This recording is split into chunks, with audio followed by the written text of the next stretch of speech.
Ladies and gentlemen, we will start in a while. Please excuse.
Good morning, everyone.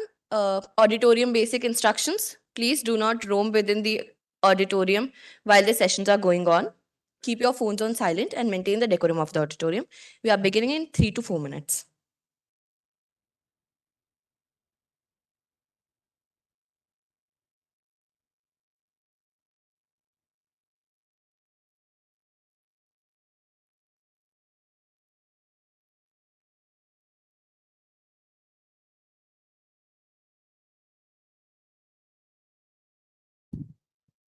Good morning, ma'am.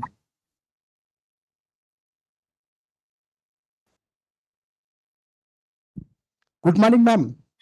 Good morning. Good morning from Finland. Thank you, ma'am. Thank you. Ma'am, do you have a presentation today? Sorry, Presentation for the day? I didn't understand. What is the presentation today? Do you have any presentation to be shared for the audience, or it is only speech? I'm sorry, I don't understand. I was giving the time 10 o'clock this morning, and now it is 6:42. So I don't know exactly. Now the phone was ringing, and I answered the phone, and I joined the meeting. So is it right timing now, or am I too early? It is right time, ma'am. Okay.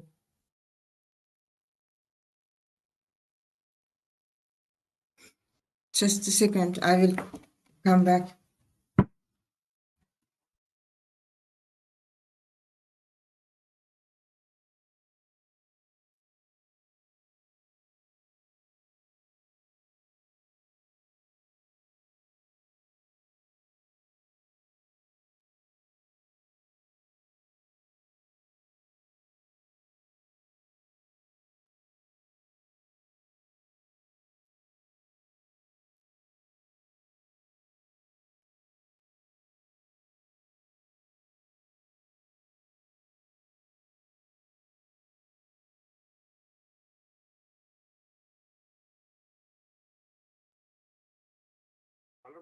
Yes, sir.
Hello, hello. Hello, hello.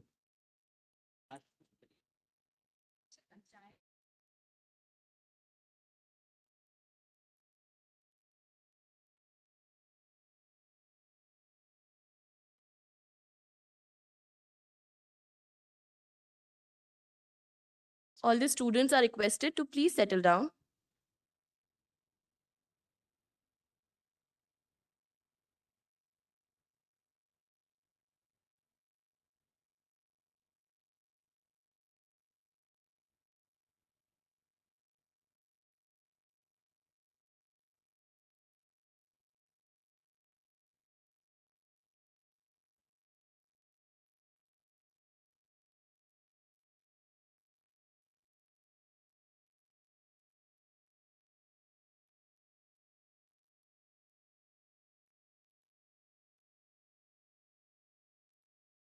A very good morning, everyone.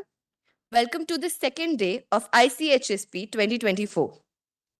With this second day, we are also starting the plenary session 2. So without any further ado, I would like to introduce our first speaker for the day, Major General Vikas Chaudhary, sir, Yuddha Seva Medal. Sir was commissioned into the 3rd Battalion of Rajputana Rifles on 8 June 1991. Sir has extensive operational experience in various military operations, including Operation Rakshak, Operation Vijay Kargil War, Operation Parakram in Jammu and Kashmir, Operation Hifazat in Manipur, and Operation Falcon in North Sikkim.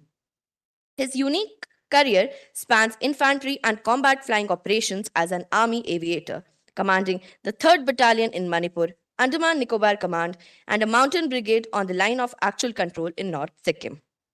Sir has served as defense attaché in Beijing, China, North Korea, and Mongolia from October 2014 to October 2017. A soldier scholar, he holds MPhil degrees in defense and strategic studies, an interpretership degree in Chinese language, and authored papers on defense and strategic issues. Sir was awarded with the Yuddha Seva Medal in 2020 for his distinguished contribution on the India-China borders.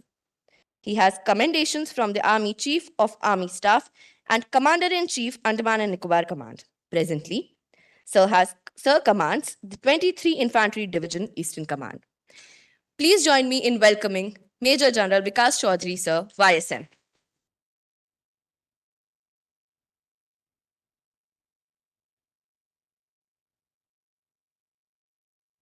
Murphy Law at work.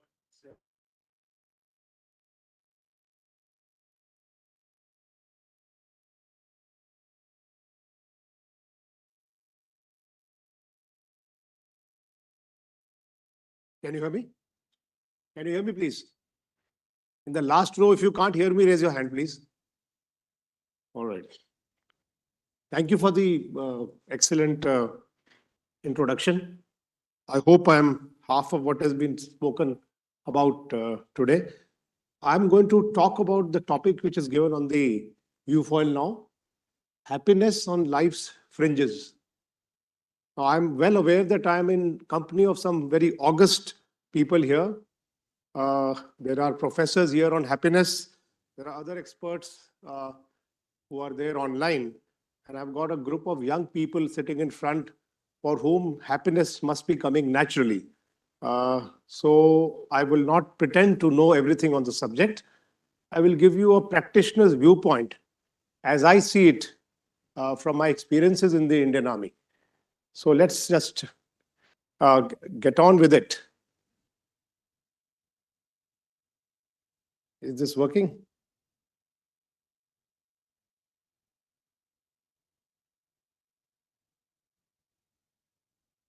Nor law nor duty bade me fight, nor public men nor cheering crowds. A lonely impulse of delight drove me to this tumult in the clouds. I balanced all, brought all to mind. Years ahead seemed a waste of breath. A waste of breath the years behind, in balance with this life, this death. Now, is happiness a lonely impulse of delight? Or is it a more lasting feeling? This question has often haunted me. Now, the quantum physics gives out the theory and the duality of particle and a wave. And it has been so beautifully worded in Heisenberg's uncertainty principle. It flickers between being a particle and a wave. It's a paradox which hides in your heart, playing hide and seek with you. And its dual nature, being in particle and a wave, is clear to me, at least, by some points which I've put in words here, like a burst of joy dissolving into ether, or leaving behind a wispy trail as it goes out, like a quantum particle. As we try to hold happiness in our fists, the more we squeeze, the more it goes out. Or is it a wave ripping through our being, both the high crests and the low troughs? And is it a more lasting in nature? So a particle of contentment on one side, or a wave of joy which washes over us. Whatever it be, it is indeed beautiful and mysterious dance of light and life. Now, is it momentary, a little momentary pleasure that you get? Or is it long lasting or sustainable? If it is momentary, it is derived from sensory pleasures, eating out, playing, holidaying. And it's about hubristic pride, being in a position of authority, feeling superior to others. But these are not sustainable. So is it derived from authentic pride that is progressing towards mastery, as I've given out in the slide, about what you do, improving yourself, making meaningful contribution to the society? Is it about love and connection and hobbies, etc.? Or is it about feeling of abundance? You have everything you require. Or the second statement which is there, that life is perfect with its imperfections. That's for you to decide. Happy people are not those who have the best of everything. They are those who make the best of what they have. If I have just 50 men and I have to go on the borders in daunting odds, well, that's it, what I have. You have to make the best of what you have. Now I talk about happiness in the crucible of soldiering. Soldiering is, to my mind, a dance between chaos and order in an infinite loop. And happiness is elusive, yet it is profoundly sought after in the military too. So if I were to look at operations, the wars, the battlefields, and talk about happiness, I feel it is found in moments of camaraderie. And let me give you, from my perspective, a little bit of an example wherever I can remember something. When I think of camaraderie, my mind goes to the Kargil War, 1999. And I remember seeing camaraderie play out in front of my eyes in the 2nd Battalion of the Rajputana Rifles. So on that night, when we had lost 20, 4 officers included, there at the heights of Kargil, P.P. Rabindranath, that was the name of the CO, surrounded by his men, saw camaraderie. And in this camaraderie, I saw happiness. When we look at pride reflected deep in the eyes of your soldiers, well, I am reminded of my time as a commander in Sikkim, and at 19,000 feet plus, crossing over the Lugnak La Pass, over treacherous areas of 35 kilometers to 40 kilometers of travel, I reached finally the post called Balwan. And there were 10 men there, 10 soldiers, living in a sangar. Sangar is a little bunker made of stone, facing daunting odds, because across the adversity would come in vehicles. And these were the guys and the rest who would travel in this manner and stay in such areas. One look into the eye, the pride. It gets into you. There is a transference, and that brings in happiness. Moral and ethical victories against darker aspects of human nature. Oh God, help us to keep ourselves physically strong, mentally awake, and morally straight. That in doing our duty to thee and to our country, we may keep the country's services untarnished. Guide us to take the harder right instead of the easier wrong. These are the excerpts of the NDA prayer, which I first picked up in 1987 when I joined the National Defense Academy. They still ring through my ears.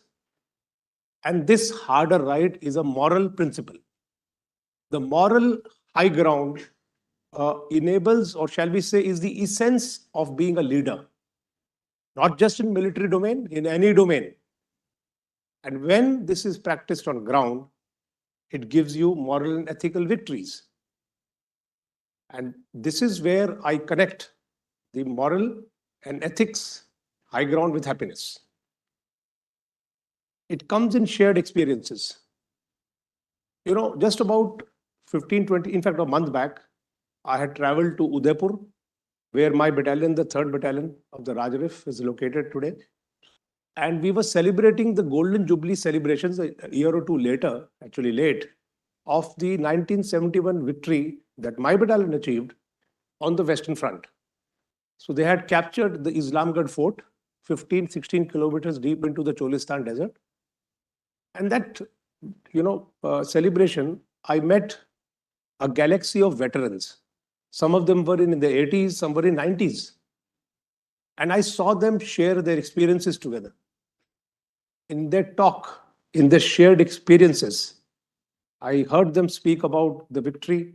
I heard them speak about the privations. I heard them speak about the sacrifice. In fact, I remember the name also, Havaldar Dayanand Ram Veer Chakra. And in that shared experience, I saw happiness, deep sense of happiness, a faith in a cause worth dying for. So the words of Lord Macaulay, how can a man die better than facing fearful odds, or the ashes of his fathers and the temples of his gods? Ring true in my ears. Faith. You know, when faith was wavering in the mind of the quintessential warrior Arjuna, when he was facing his own relatives in the war, the battleground of Kurukshetra, in that wavering faith moment, Lord Krishna gave him a, an updesh. He spoke about the moral domain. He spoke about the fact that he has to follow his dharma. And in the following of dharma, his duty gave him faith in a cause worth dying for. Similarly, when I look at my own life and I see what motivates you, it is the idea of India. An idea of India that's worth dying for. And that gives you faith to do what you have to do. In my case, wage violence against what I perceive as enemies. So this faith, this deep sense of faith, is related to ultimately your equanimity and happiness as it comes. It is a mutual understanding that the burden of one is the burden of all.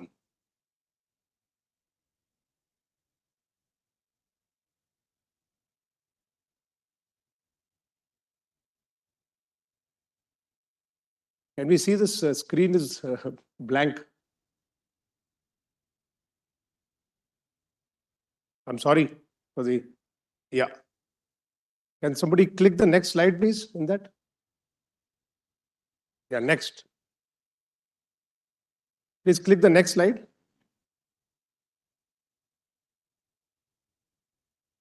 I'm sorry for the glitch. Can you click the next slide? Next. Yeah.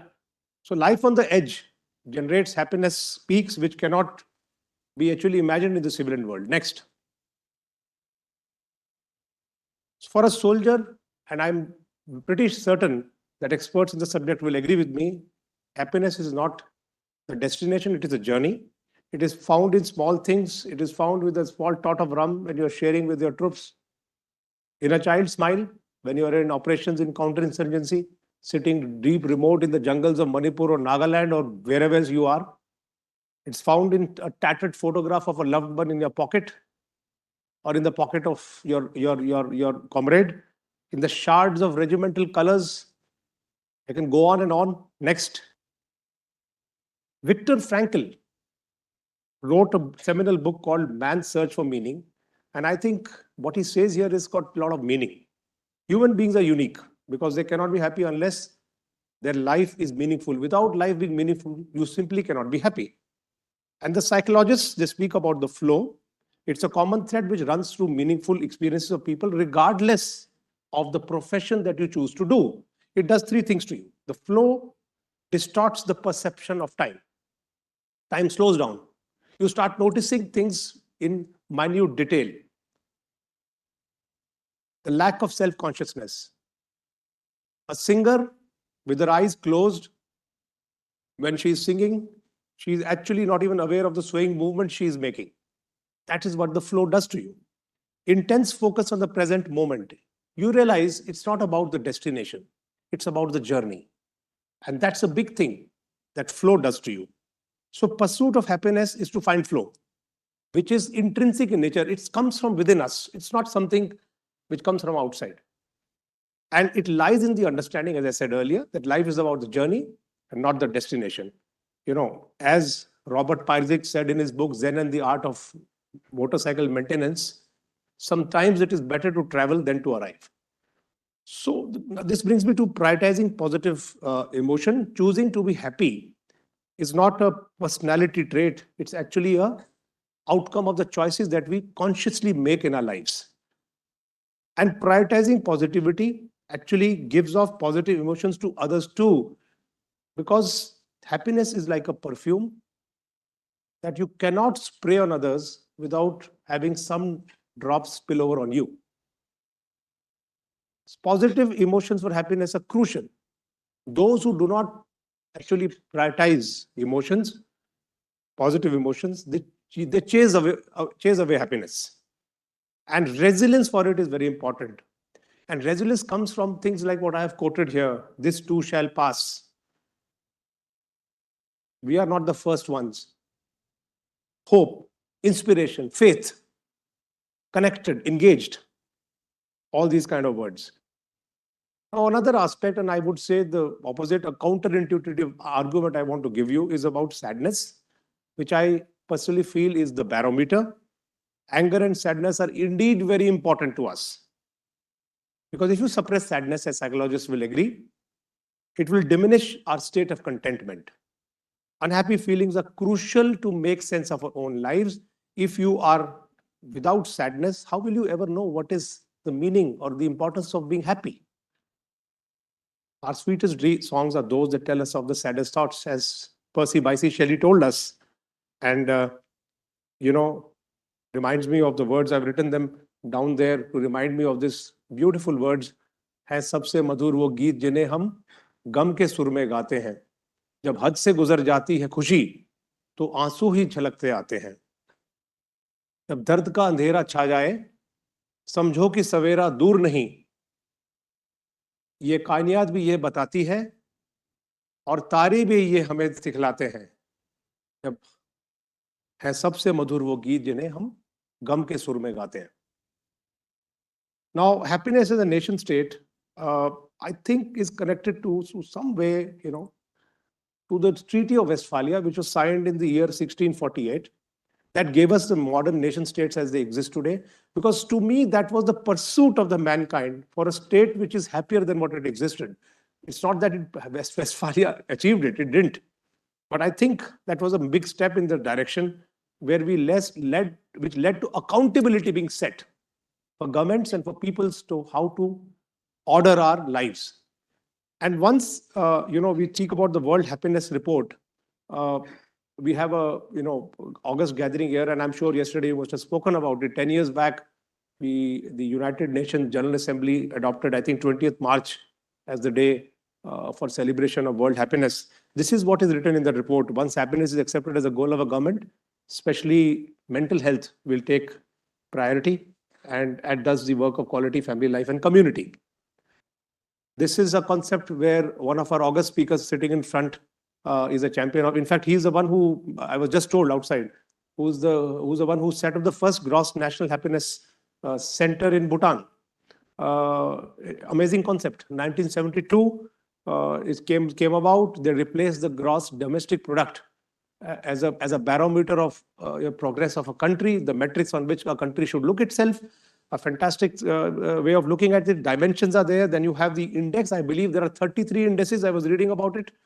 And the domains are 9 of them. 8 of them are given out here. Economic growth is not an end. Rather, a means is what the Bhutinians tell the world to achieve more important ends. And that most important end is a sense of satisfaction and happiness.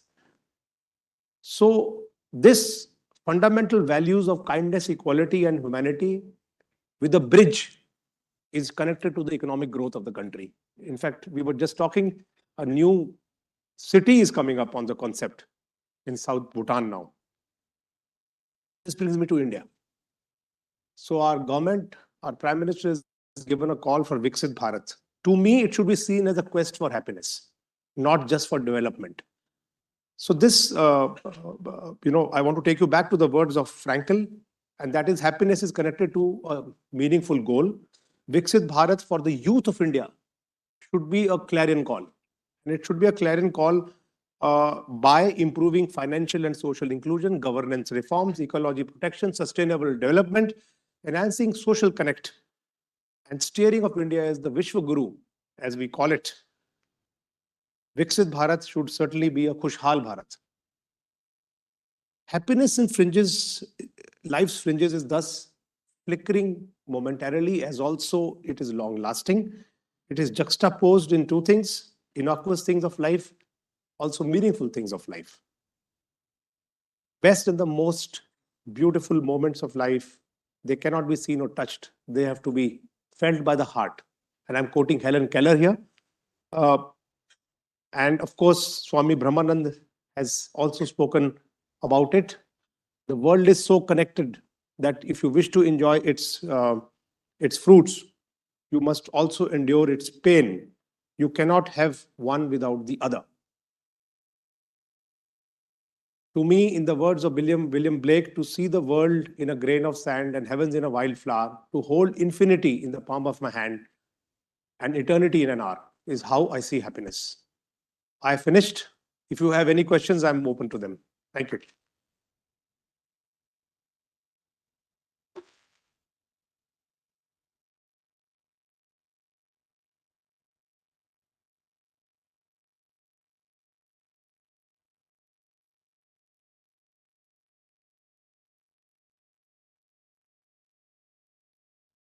From my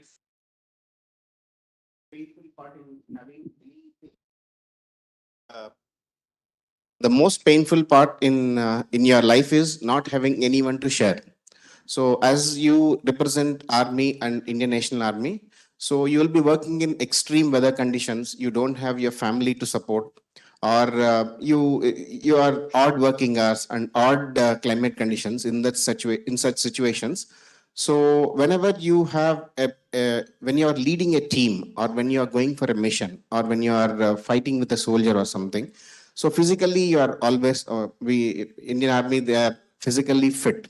So when you have this issue of exhaustion, burnt out, mentally, how do you motivate your boys? This is my first question, sir. Second thing, do you regularly conduct any sessions for your mental well-being? And is there any workshop or regular programs that you conduct for their mental well-being and to motivate them in a positive way? Thank you for your question. And I believe you are from Tatas, Jamshedpur. What's your good name, please? Shri Krishna. Omsi. Thank you. So, your first question is to do with how do we keep in isolated areas the camaraderie high or happiness high. Am I right in understanding your question? All right. You see, I told you about the NDA prayer. It's not just about physical fitness. It's about the moral compass ultimately. Physical fitness will come. But if your moral compass is not correct, there's nothing that you can achieve. As they say in the army, if you are not a gentleman, nothing else matters. And if you are a gentleman, nothing else matters. So the Indian Army in specific, and I think armies world over, are not professions. They are ways of life. It's a way of life. we are so much into the army system that it becomes like a home. In fact, for many of us, I would argue it is bigger than our actual homes. And we make friendships and we make camaraderie bonds which are stronger than anything in the world. So when we are in isolated posts also, except for, you could say, very, very few cases for short period of time, we have comrades around us. I gave you the example of a post called Balwan at a height of about 19,000 feet, which took about 4 days to reach in summers. I'm not talking of winters.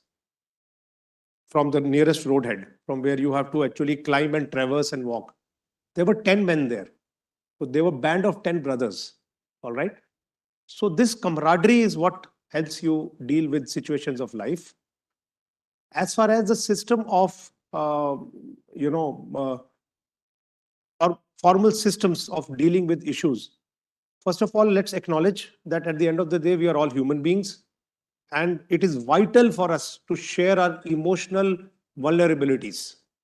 Without that, no man is an island. And, our moral integrity will break down. And our willingness to go through privations of life will become more difficult to sustain. So we have not one, we have got, in fact, the entire military life revolves around maintaining the morale of the force. That is central to our every action we do. To give you an example, in an infantry battalion or an armored regiment or a mechanized infantry unit or an artillery regiment, so to speak, there are systems which exist from morning to night. They include, regimented games, physical fitness routines, training together, praying together. So we have what we call Sarv Dharm Sthals. We don't have just mandir, masjid, or the Buddhist temple or the place for worship for Islam. We have all religion places, and we have these corners given wherever possible. Otherwise, we have separate buildings, but in the similar kind of a complex. And we have religious teachers with us. The religious teachers also go through a spiritual teaching course. It is specially taught to them. It is one of their charter duties to go to each and every Jawan, each and every soldier, and talk about their problems, because living away from home can be hard.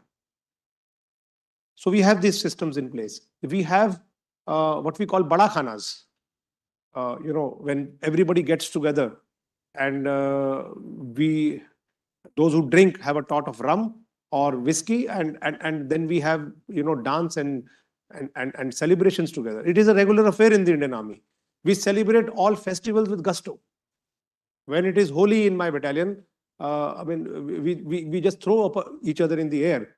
Then we go to the lines and we play Holi. We go to the family quarters, our wives, soldier wives, and our officer wives. They play Holi together. Similarly for Diwali, or for that matter, Christmas, so we have carol singing. So every aspect of our life is celebrated. Even death is celebrated. So we, 26th of January or 15th of August are big occasions when we do it. Even smaller occasions are celebrated. So when someone, जब कोई अपने देश के लिए प्राणों की आहुति देता है, when you sacrifice your life for the nation, it is converted into a celebration of a sort, so that it motivates people. And I think a collective of all this results in a moral high ground, in ethics being kept at the highest level, and in ensuring that happiness quotient remains high. But by no means am I suggesting that at all times all military men have high morale, high happiness quotient. Just like other human beings, we face similar issues. There are times when our inner compass gets tested. To give you a little personal example, when I was from the infantry, I went to the Army Aviation, flew for the Army for about 10 years. And there was a period of time when I was cynical about things in life. And I remember I was posted in Kashmir. And, everything seemed bad. And, why are we doing this? And why are we doing that? And why did we leave those people there? And why were those terrorists allowed to go over there? And things like that. So I was quite negative in my attitude. Happiness escaped me. And I remember there was a casualty evacuation in a place called Ring Contour 2 at a height about 14,500. Somehow I landed there, and on that snowy patch where I was sitting, I saw a soldier standing in a distance. I thought he's a casualty. I went down, I called him. And instead of coming and sitting in the aircraft, he said, and I noticed that his 3 fingers were hanging. He had blood on the snow there. There was a helmet on top where blood was streaking. And he said, Saab, mujhe mat leke jao. Don't take me. My buddy, they're getting him. He's badly hurt. I know in this weather you may not stay for too long, but he needs evacuation. So he was ready to sacrifice. So when you stand by, there's this beautiful song, Stand By Me. It's an English song. And you are ready to do such things, it cleanses your soul. So all that negativity, all that anti-happiness which was inside me evaporated. I hope I've been able to answer your question. Thank you.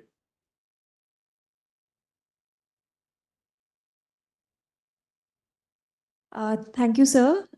First of all, I would like to say that never in my life I have come across such an interesting way of presenting PPT. And I am Navneet. I am also from Tata Steel, and I am the manager diversity and inclusion and wellness there. And sir, what you said, ki happiness should be found in the purpose. This was one thing which you said. So, sir, I would like to say that we in Tata Steel, we are approximately 36,000 of us who are on-roll employees, and there are more than 1 lakh contract workers. And these contract workers, they come from a very, they work very hard, and the backgrounds they come from, these are diverse. Some of them are come from other states and work for us. But, sir, we find that although their physical fitness is not a challenge, but mentally we have a challenge with them. So, sir, how to make them realize and how to help them find out what should be their purpose of life? Like us who are working for Tata Steel, we see many things that, yeah, I want to get promoted next year, or I want my child to succeed in his studies, or I want to run marathons. So we do many things, but for contract workers, even engaging them is a challenge. Engaging them, so how to reach at this point ki even our contract workers should also realize find out what should be their purpose of life, and how to make this segment of our workforce also feel happy, connected, and belong to the organization. Thank you. It's a fantastic question. And Tatas are doing a great job. I mean, I have a regiment over there in that city, and I've been to your setup there. I've gone and seen your museum there. It's about legacy building, and it is a fantastic way of making things meaningful for people. And I think that's a key towards developing happiness quotient in people. There is a lines I got reminded of, and it I think goes something like this. History attests that it's not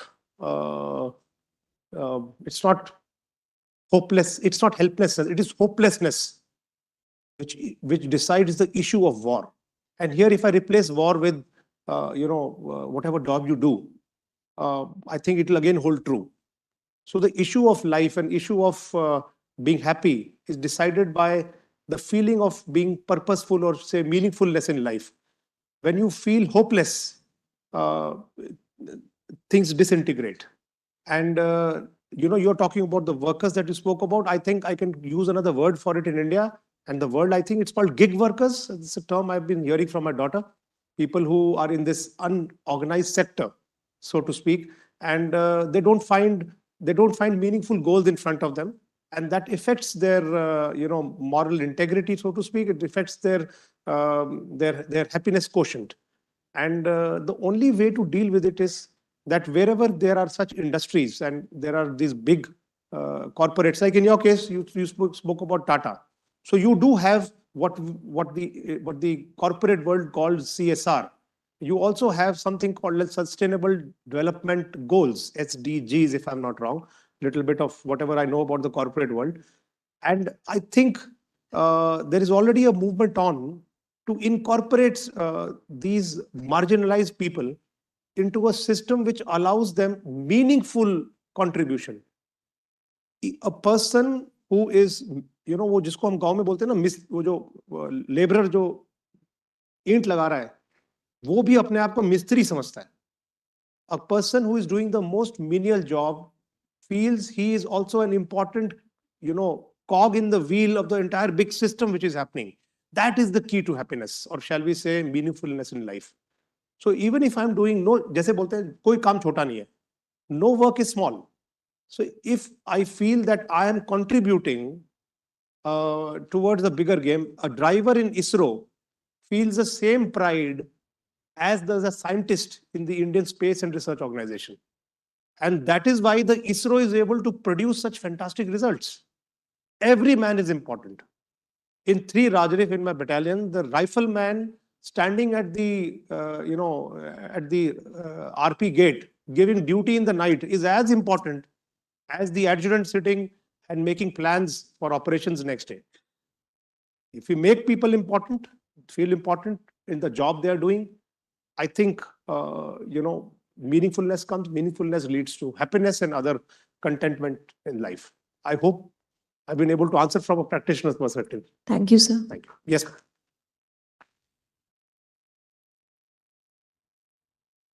You must say that. It's not for me. I will go until when they ask me. Hi there. I'm Priyanka from Tata Institute of Social Sciences. So It's again, only the Tatas who speak these days. Don't know. So I wanted to just ask one small question, but important for me. What keeps you going on in the worst phase of your life, or worst day, or worst moment? How do you continue on and on? Oh, that's a difficult question. As I was quoting Talat Mahmood in a 1957 movie some time back, that Urdu poetry that I spoke about. जब दर्द का अंधेरा छा जाए, समझो कि सवेरा दूर नहीं. When the darkness of the evil forces surround you, you should know that the dawn is not far away, or a translation close to that. The resilience, is very important. A feeling of gumption that, I shall prevail. And that life is a marathon and it's not a sprint. There is none amongst us who has come with a chart from Allah that I will not get my share of pains in life. Everybody will go through the trials and tribulations of life. That's the second name of life. As Dr. Speck wrote in his beautiful book called Road Less Traveled, life is difficult. In fact, this is the first line in the book. To me, personally, it was a life-altering book. I was a very young man when I read it. Life is the road less traveled. Dr. Speck says life is difficult. Once you understand that fact, dealing with life is easier.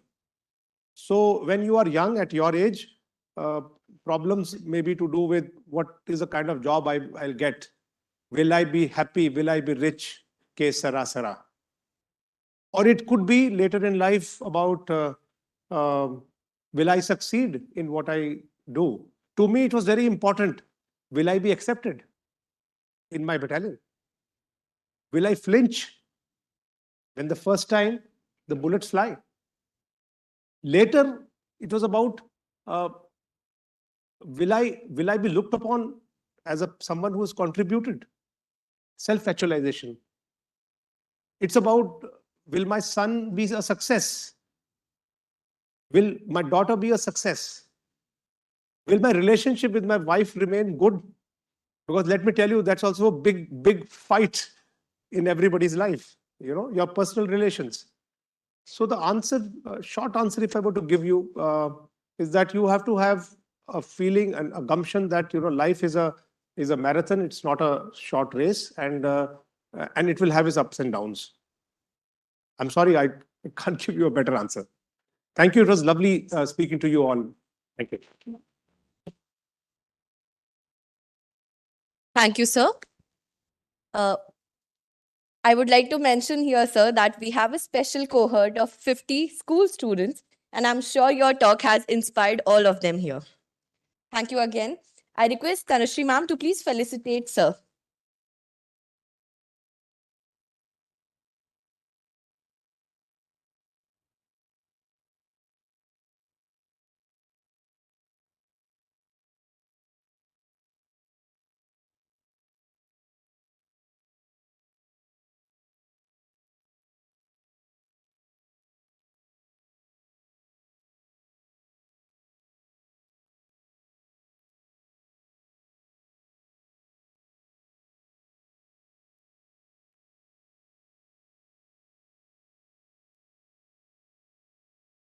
Now is the time to invite our next speaker for this plenary session.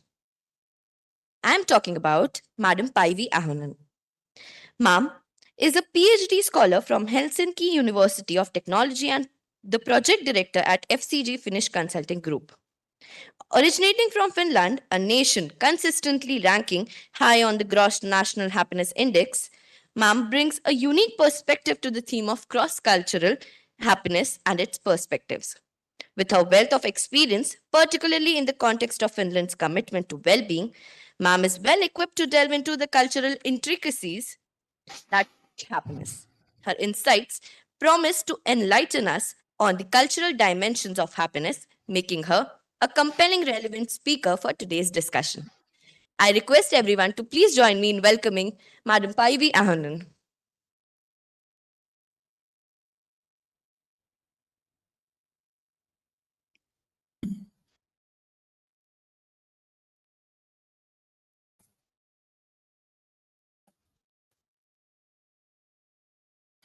Can you hear me now?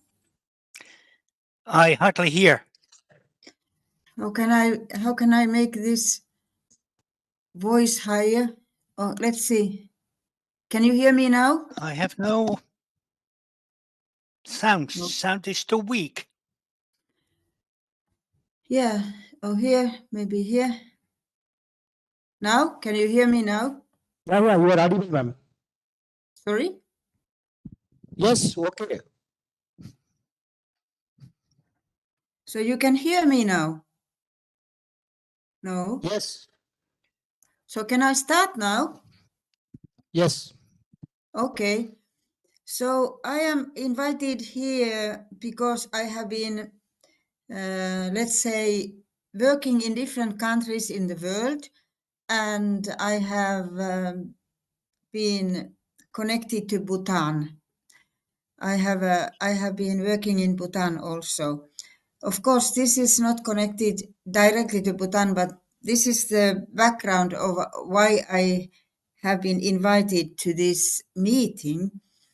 And of course, the other reason is that in the international, let's say, when there is a measuring about happiness in different countries, Finland has been very often on the top. Can you hear me? So Finland has been in the measuring list many years, number one, which we have been very surprised here in Finland. What is the reason? We have not been so eager to follow up so closely. What is the reason for Finland being a happiest country of the world? And now I have, for this purpose, I have studied this issue, and not studied really, but I have discussed with the people in Finland what makes you happy. I have met many of my friends, and I have, let's say, asked these questions about why are Finnish people happy. And just to let you know, we are, of course, a small country, about 5 million people. So it's not really the huge issue, but somehow we are internationally related and we are working in different countries. And myself, I have been working for development cooperation, especially in education, for 20 years in different countries. I have been working in Africa and Asia and Vietnam and of course Nepal and Mongolia and many, many countries.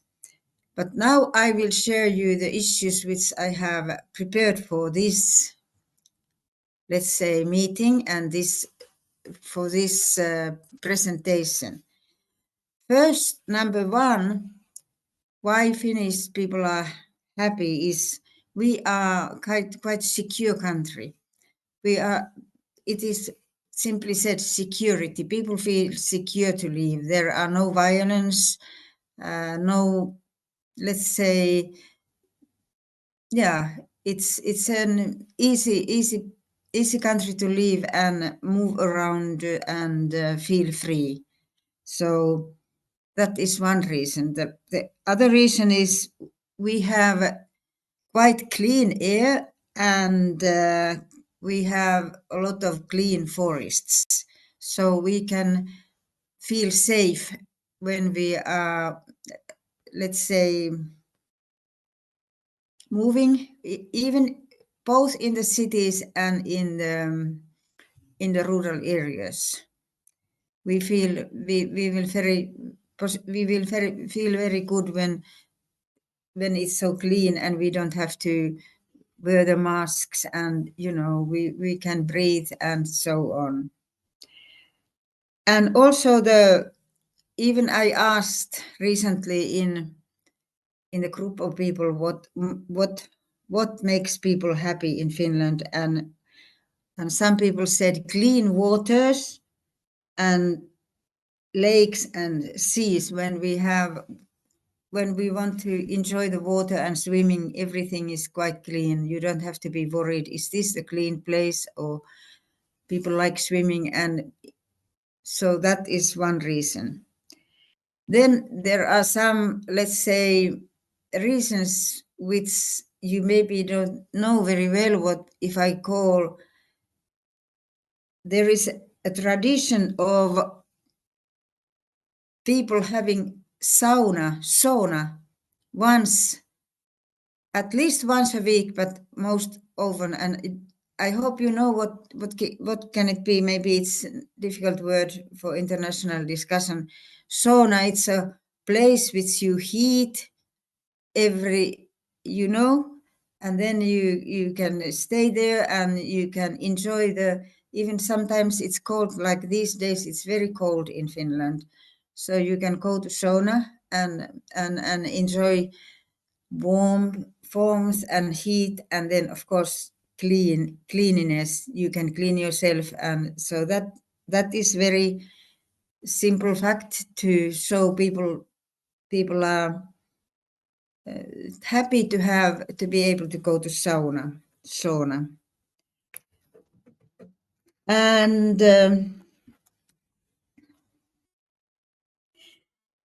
then there are some issues which I am mentioning here, which are very practical and which are not very scientific, but which are practical, thinking of your everyday life. People are happy in the winter when they do you know what is skiing? Skiing, you move physically in the snow, and people are happy when they can go out and ski and, as mentioned, enjoy the clean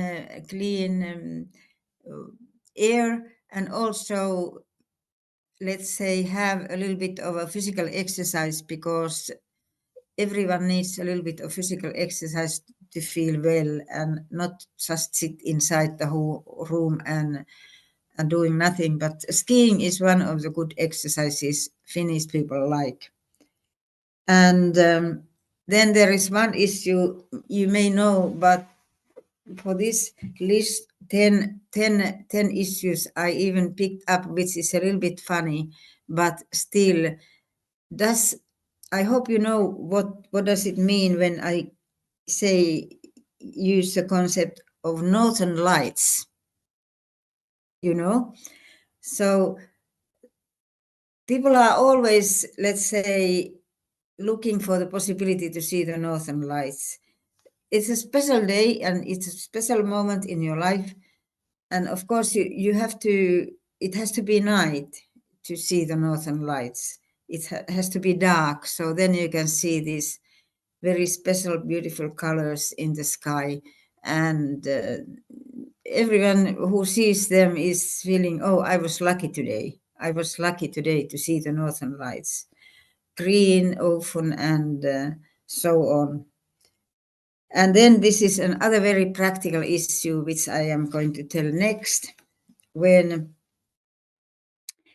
it is then when it comes to the summer and late summer, autumn, so people like to go to the forests and pick up berries. Can you imagine? You just go to the forest and enjoy staying in the forest and swamps and pick up berries. And that sounds also very funny in the academic, let's say, discussion that mentioning these issues, but I try to find out very practical issues, as you have seen. Well, then I have another issue, which is maybe a little bit of not so clear. There are some issues which some people may disagree, but in general, in a broad sense, there is an equality between people living in the cities and in the rural areas, and equality between men and women. Women have, let's say, good status, and Finland has had Finnish president has been a woman, and there are very many Finnish women who are in the very important position in society. So that is somehow related to our education system, which I'm going to tell a little bit more. But Finnish people think that women and men are equal, and whatever position is selected, there are always men and women applying. So that is one thing. And then especially this, when I was talking with people whom I introduced these issues in Finland, this equality between rural areas and cities. So that is also very, people can have different opinions. And I come from the very small village personally. I was living in the small village, and there was a school, and I feel like I have been giving a good background to work in the different countries internationally, developing the education system. One reason why people in the rural areas are not now so equal, which was, let's say, which was discussed with my friends whom I discussed about these topics, is that there is no public transport anymore. When I was living in the village, there was a bus every day going from the village to the town.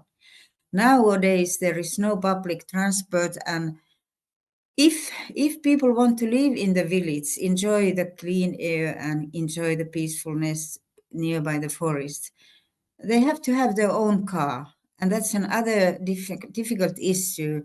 Of course, you can afford to have the car maybe, and that is not the reason, but you know, cars are always using different petrol now. Electric cars are getting also very popular, but they are polluting. So it's not always good for everybody to have their own car, and that's why it's difficult to live in the rural areas sometimes.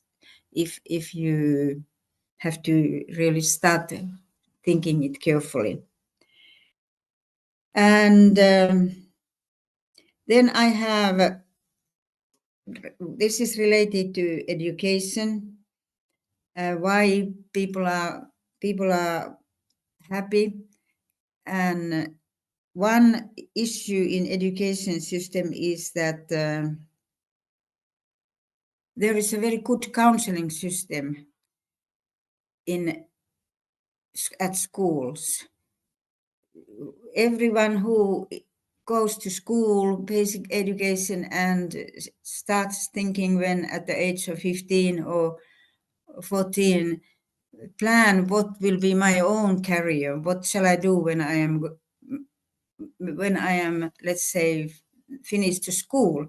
So they can go to the counselor who is working at the very school they are and start a discussion about what kind of jobs would be interesting, thinking of my own background, whatever is my background related to what subjects I am interested at school. Am I interested in mathematics, or am I interested in culture, or what are the main issues?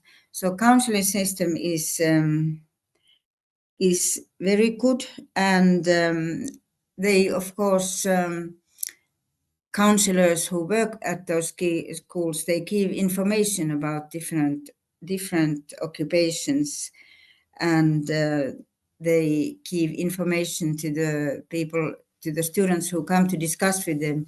You can book the time and you can have a private discussion with this counselor at schools, so that you can discuss about, I'm interested in this and this profession, what should I do and how shall I develop myself, and what kind of education should I take to be able to become to this, let's say, to do this work. And this is a bit mixed, my list, what I'm following here. Some are a little bit academic, some are very practical and everyday works. Now there is issue which is why people feel positive and happy is they celebrate the annual festivals with their family members and with the communities and groups of people which they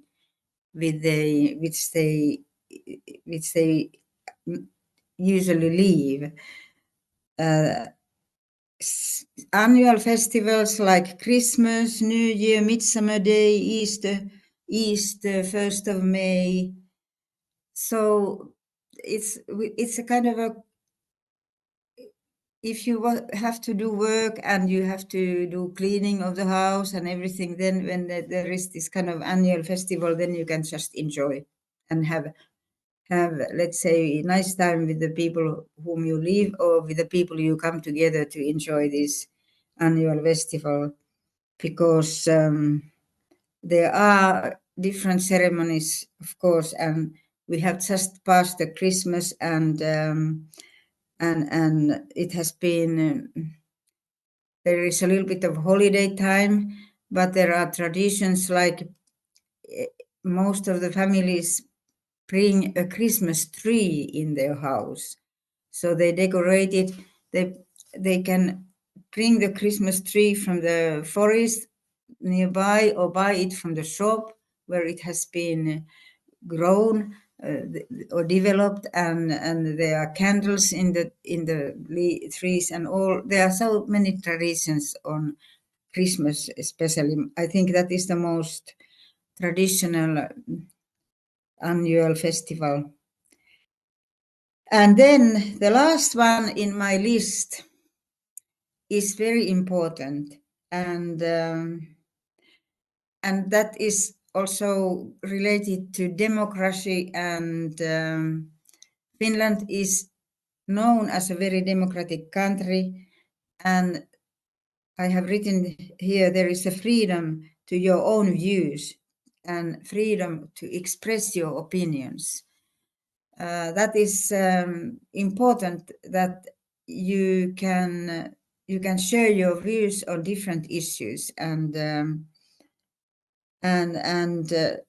you don't have to be afraid if I say this and that, if it's left or right, or if it's let's say against the government, what government thinks now. Maybe we are going to have elections in 2 weeks, and we are listening in the television the candidates who are applying to be the president of Finland. So the president will be elected, and I have also chosen my candidate already. But anyhow, of course, it is often also a little bit of not secret, but people feel like they don't want to start openly telling. But of course, there is a freedom of expression of your opinions.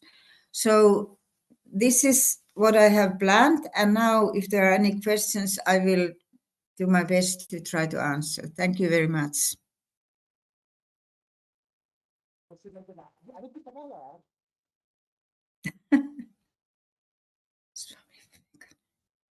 Any questions from the audience? Thank you so much, ma'am. Thank you for joining us virtually. Your words truly mean a lot for us. Moving to the next speaker for the day, we have with us Professor Ruth Veenhoven.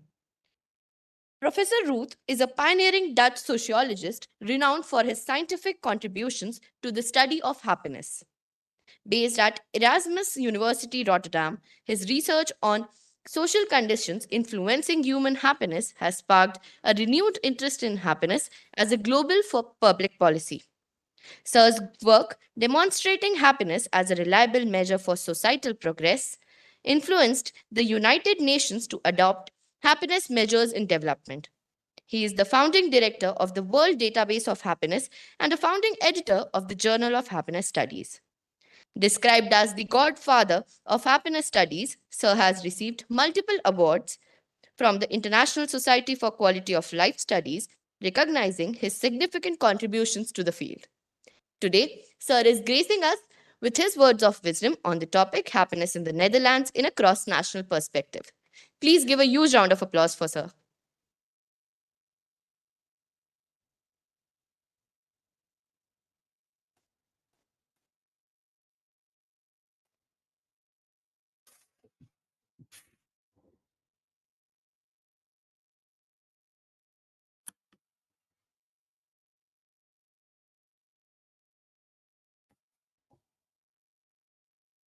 बोलो audio audio नहीं है।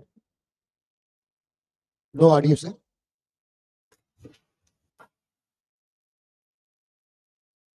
Hello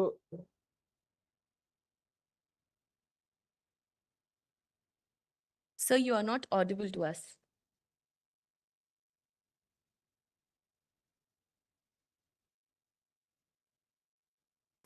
Unmute yourself, sir.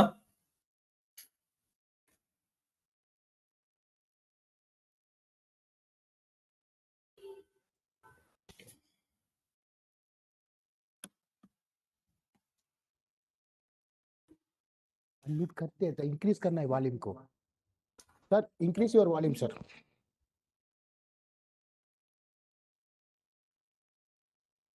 Sir please increase your volume, mic volume.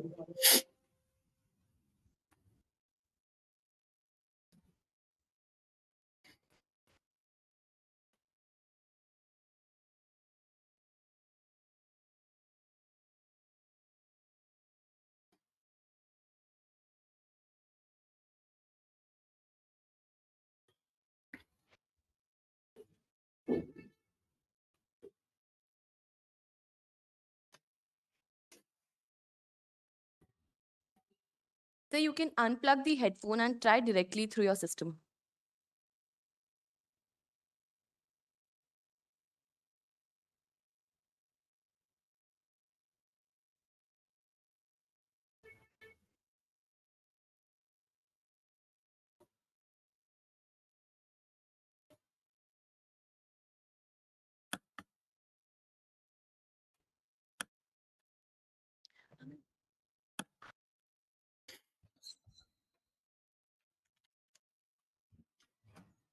Do you hear me now?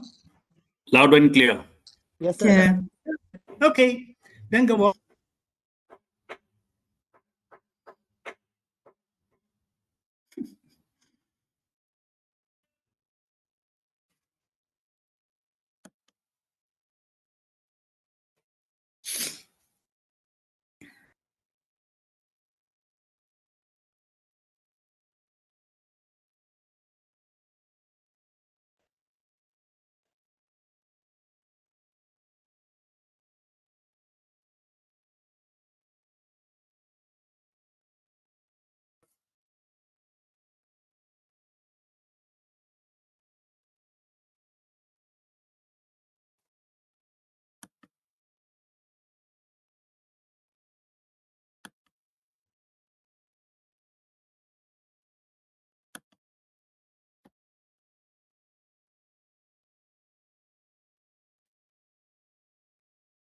So we can resolve the issue.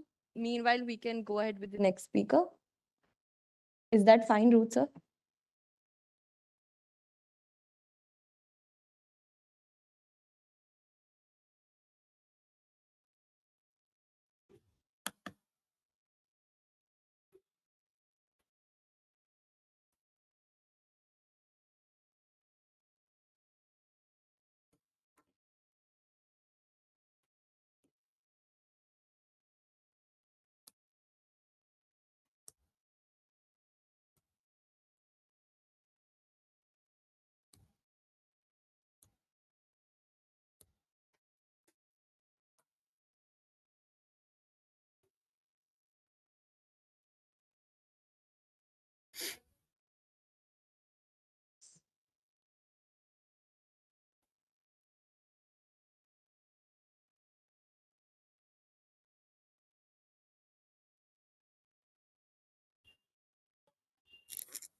So while you resolve that issue, can we move ahead?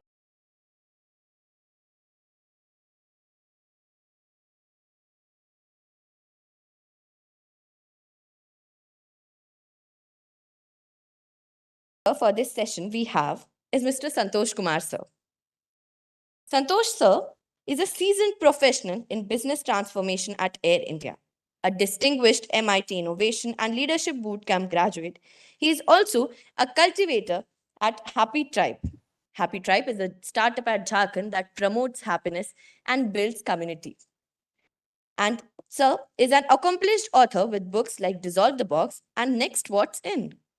Serving as visiting faculty at prestigious institutions like IIMs and IITs, Mr. Sharma brings a wealth of experience from his tenure at Maruti, Kotak, and ICICI. Today, he will delve into the science and art of happiness in the context of cross cultural perspectives, offering valuable insights shaped by his multifaceted career and expertise. Please join me in welcoming Professor Santosh Kumar. Thank you. Thank you, everyone. A very good morning to all of you. I would like to share a presentation. So I'm going to the screen.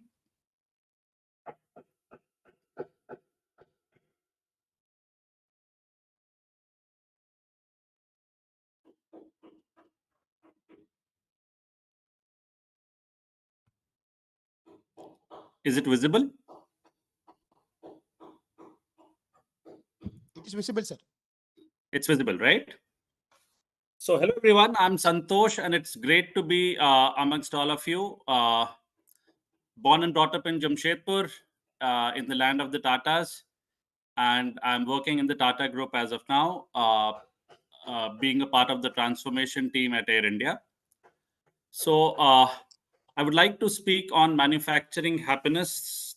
Yeah, this is something which I've coined because I believe that happiness is something that is intrinsic and not just something that is outside us. And I want to manufacture and I want to help you out to manufacture happiness wherever you are with whatever you have. So I'll give you a small little story, and this story is about my two kids. I'm blessed with a daughter who's 17 years old and a son who's around 12 years old. So whenever I give chocolates, whenever I bring chocolates to and give to both of them, my son will always try to eat the chocolate first and expects some part of the chocolate from his sister also. So this is his general attitude. So he'll first have his chocolate and expect that he'll get some more from his sister, right? So one day I spoke to him and I told him that if this is the way you deal with life, then you'll never be happy. So he's too small to understand what happiness is. But I shared this equation with him. Whatever you have as of now, minus whatever you expect, gives you happiness. So if your expectation is lesser than what you are getting, you'll be happy. And this pertains to anything and everything. Maybe your designation, maybe your money, maybe cleanliness in life, maybe basic expectations from the government, anything. So whatever you are getting, if it is more than whatever you are expecting, it'll give you happiness. And if you increase the actual, and if the actual increases, if this increases and the expectation remains the same, then the happiness quotient increases. Or if the actual remains the same and if the expectation decreases, even then the happiness increases. So for same level of happiness, you can approach both ways. So either you can expect, you reduce your expectation, or actually get more than what you expect. And at different time periods, the happiness changes with the changes in the actual or expectation. So this is the simple equation that I shared with him. And then I told him that what matters is not what you have, but what you want versus what you have. And this is very important. You see, in any aspect of life, you get happiness when what you want is lesser than what you have. So this is such a simple equation, but the human race, unfortunately, are becoming manufacturers of unhappiness. If you see India, we are pretty low in the happiness index. And I'm a firm believer of JRD's vision. JRD very clearly, suggested, and I quote him: I do not want India to be an economic superpower. I want India to be a happy country. And I want to take this forward. I want to take this mission forward. And therefore, I've created an organization called the Happy Tribe. But before I take you to the, further, I'll talk why we are creating unhappiness. Why is it that the human race have become manufacturers of unhappiness? It is because of the 5 internal villains which we keep feeding. And the first among them is we don't know who we are. Our perspectives are narrow. And the narrower the perspective, the more unhappy you become. The broader the perspective, you become more inclusive and you become happier. The narrower the perspective, there's more fear, there's more ego, there's more attachment, and there's more dominant mind. And these 5 villains come in the same order. It starts with the limited self-understanding. More limited self-understanding, more fear, more ego, more attachment, more dominant mind. And this dominant mind again leads to further limited self-understanding, and this vicious cycle continues. And we're in the trap of these 5 villains. I call them Elfiad. L means the limited self-understanding, F fear, E ego, A for attachment, and D for dominant mind. And I represent them with these 5 characters. L, that is the limited self-understanding by a frog in the well. Fear by a mouse. Ego by a lion. Attachment by a dog which is hooked to its bone. And a dominant mind by a bull. And it is these 5 villains because of which the human race is creating unhappiness instead of happiness. It's a small little framework since, I was introduced as the author of Dissolve the Box. So in this book, I have introduced a framework, which, I'll take you through this framework very briefly today. For any situation that we face, anything, it may be your office situation, it may be your university situation, it may be, anything in life, any stimuli, when we receive, process, and respond to this stimuli through these 5 villains, that is the Elfiard, it forces us into a mental box from where we are forced to react to the situation. And this is the field of compulsion in which most of us are. And it is not only individuals, even organizations, families, countries. So many of us who are responding from this field of compulsion are they basically react to the situations. Now, if you see, instead of receiving, processing, and responding through the 5 villains, if we right size these 5 villains, I'm not talking that you can remove these 5 villains completely, but if we are able to right size the limited self-understanding, fear, ego, attachment, and dominant mind, then the same stimuli, we receive it not from the vicious cycle, but now from the freedom cycle. And instead of mental boxes, we are taken to a fertile field, and whatever we intend in this fertile field, based on this intention, we act to the situation. So there's a basic difference when we respond from the field of compulsion to the field of freedom. There's a basic difference. And the difference is, when we respond from the field of compulsion, we are reacting to the situation where the situation is on top of us. But when we act to the situation, we are on top of the situation. We are the infinite, we respond from the field of all possibilities.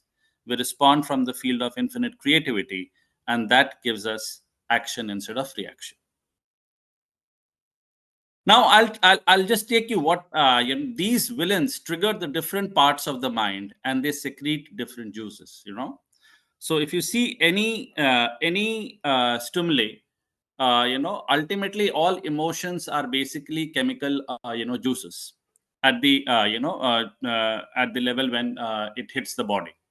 So these villains trigger different parts of the mind, and they secrete different juices. Every human experience has a chemical basis to it. What you call as peace, happiness, ecstasy, stress, agony are only different kinds of chemistry, and they are rooted in some chemical background. All these emotions are basically rooted to some chemical background. So the same situation, depending on a mix of Elfiard, secretes different juices or chemical soup in the body. So if the attachment is more, you'll have a different feeling. If the ego is more, you'll have a different feeling. If the fear is more, you'll have a different feeling. So this Elfiard, they create different mixes, and based on the soup that they juices that they secrete, we create different chemical soups. Now, whether you create a lousy soup or an interesting soup depends on how you receive, process, or respond to situations. So in schools and colleges, we are never taught this art of receiving, processing, and responding to situation, which I believe is very, very important. We should teach students, or we should teach people how to receive, process, and respond to situations. Which soup you create is important, and that is absolutely internal. It has nothing to do with the external stimuli. It has everything to do with how you receive, how you process, and how you respond to the situations. So let's re-engineer and create a chemistry of happiness and well-being, which is full of blissfulness. So I'll just rush through the 4 different chemicals that is commonly known to people, and there are some which we do not know because science is still, a work in progress, and we have not reached the places where we are able to decipher all the chemicals. But dopamine, oxytocin, serotonin, and endorphins, these are some of the chemicals that the brain helps to release, and they help us feel happy. Now, unfortunately, the human race have become great cooks of unhappiness, as I told you earlier. And since this unhappiness is in excess, we have become exporters of unhappiness, and this creates more happiness around. So, whatever you have in excess, you try to, multiply and export that and give that, right?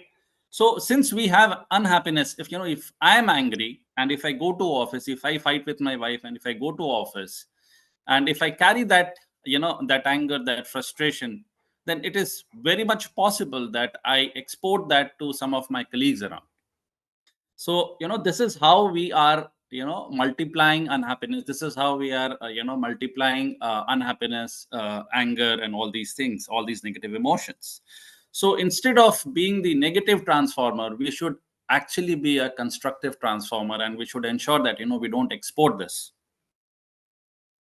Now, while we are doing this, it's because of our misplaced priorities. Instead of experiences, we are running after objects and money. We are not valuing, our priorities are not placed right because we have a wrong understanding of ourselves. And because of that wrong understanding of ourselves and, fear, ego, attachment, and dominant mind, our priorities have gone haywire. When we should be, giving more importance to experiences, we are now giving more our priorities more on objects and money. We have transacted comfort with happiness. So if you see the human development, the industrial revolution, and whatever we are doing with AI and everything, what we are getting is we are getting more comfort. I'm not sure of the happiness, because the happiness index, in India is, it shows that we are pretty much at the bottom and we have a long way to go. And we misunderstand something outside will give us happiness. We have to realize that it is not the situations. Once the basic things are there in place, roti, kapra, makan, and the internet, education, and health, once these 6 things are in place, then whatever is making you unhappy is because we don't know how to receive, process, and respond to situations, right? So I would now give you the ingredients of manufacturing happiness. There are few of them. I've listed 10 of them. Discover your story and play your role. You should understand that you are unique. First, this is very, very important, and don't compare yourself to others. Find your purpose and meaning. It's very important that whatever you do is linked to the purpose and meaning, because this makes your life more relevant. Understand self and life. At times our perspectives are very, very narrow. If we understand ourself and life, then the perspectives increase, and we should never respond from any platform lower than that of being a human being. Okay, so explore full human potential, set right expectations, and back it with actions. So we should set expectations, and we should back it with actions, because if you don't back it with actions, the actual would be less than the expectation, and it will give you unhappiness. Do not compare, as I told you earlier. Have abundance of gratitude and hope. It's very important that we are thankful for whatever we are having as of now in the very first place. And from that platform, if you start, getting or working around things, it will make life much easier, and the journey would be much more interesting. We should accept things as it is. And this happens only when, you understand that, the actual minus expectation gives you happiness. And once, you understand that whatever is happening in the present is what is offered to you by the universe, that acceptance is the root cause for happiness. And if you are resisting what is happening in the present, then this will lead to unhappiness. So we should give, we should share, we should, we should not hoard things. And once you start giving, you have a king mindset. So, a person having a king mindset need not necessarily have a lot of material wealth, and so not necessary. It's just that, his requirement is less than, he's having, and he's available to share. But a beggar mindset, a person may be really big, really rich, but he may still continue to have a beggar mindset because his requirements or his expectations are more than what he's having. So that will lead to a lot of cribbing if that attachment is also in place. And if we right size, and we can achieve all these things when we right size our LFIAD, when we understand who we are, when we are not afraid of what will happen, if this will happen, what will happen, if that will happen, if ego is right sized, if attachment is right sized, and if dominant mind is right sized. So we at the Happy Tribe are on a mission to create more smiles per person. These are our characters through whom we share our stories, and we share the stories not only in schools and colleges and universities, but we also do it for for science, for scientists, for army men, for organizations, for professional organizations, IT companies, ONGCs, and so many other organizations. And the intervention is both at the individual and the systemic level. So we believe that even through processes we can bring in happiness. So if a well defined processes in organizations with lower bottlenecks can bring in more happiness, because then you don't do unwanted, unnecessary, non-value added things. So it's not only the individuals who receive, process, and respond interestingly, but also the processes and the strategies that that make people happy are something which we work on. And Happy Tribe is creating happy circles of happiness that spiral up for a better life and a better world. And this is what I wanted to share today in the 15 minutes that I was given. I'm open to answer any questions.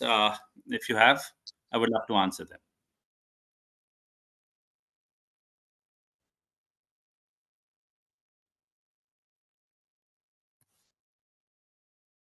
From the audience?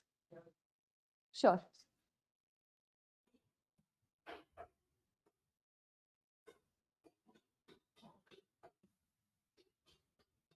Can you hear me? Yeah. Yes, ma'am, you're audible. I have one question now. Thank you very much for your good presentation. I was just wondering, when listening to you, in the area where you live, is it a big town or reasonable size or whatever it is? So in general, how many people in the area where you live are happy, and what should happen so that all the people in the region would be happy? You gave your presentation at the end, especially there were good issues of how to develop happiness, but just to ask this question now at the end of your presentation. Thank you. Okay. So I come from India, and in India we have a population of 1.5 billion people, and we are as far as the happiness ranking is concerned, India is now much lower in the entire ranking, and we have a long way to go. And we understand that it is both the systemic issues and the individual issues that are part of it. And I have been interacting with a lot of individuals, organizations, families, and what we understood from this entire process is that the scarcity is some of the thing, because we have little resources and a lot of people are running for the same kind of resources, which is actually making things more competitive, and people are not really very happy. So your first point was, when in Finland people are secured. So I think if we can bring in more security, if the basics things are in place, we can create a much happier world and make India a much happier place. Thank you. Can we get a mic in the audience, please?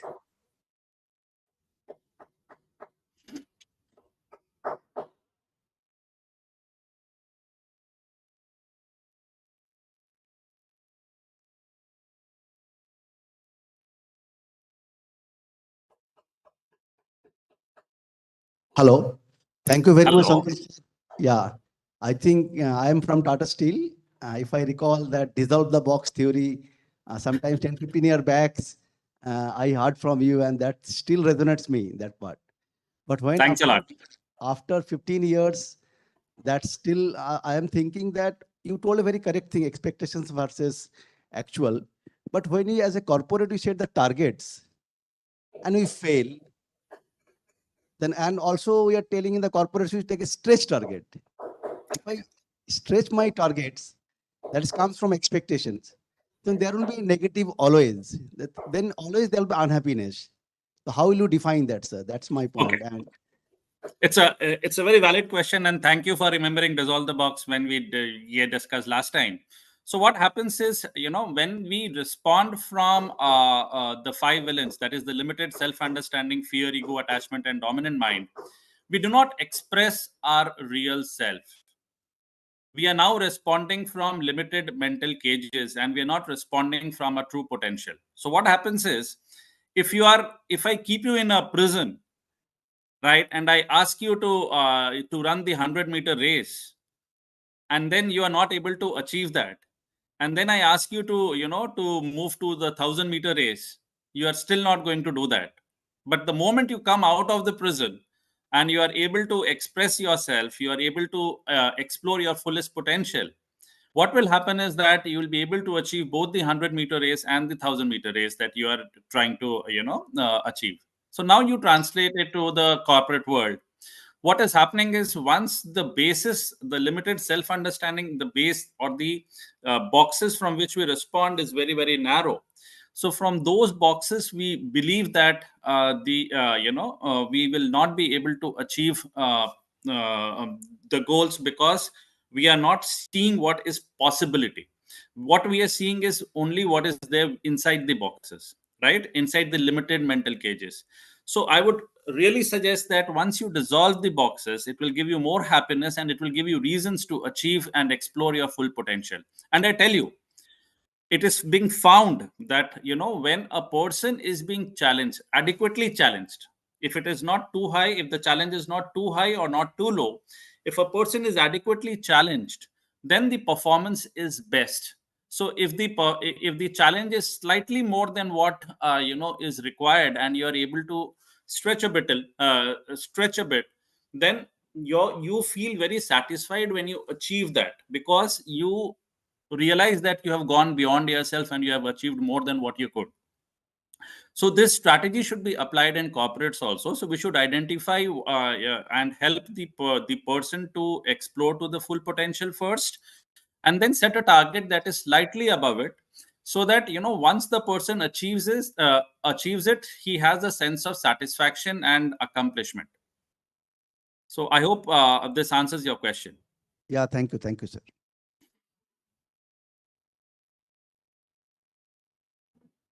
Thank you, sir.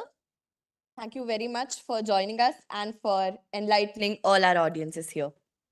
Thanks a lot. Coming back, we have with us Ruth, sir, and he is back here. So please give a huge round of applause for sir. And without any further ado, I request sir to please begin his talk.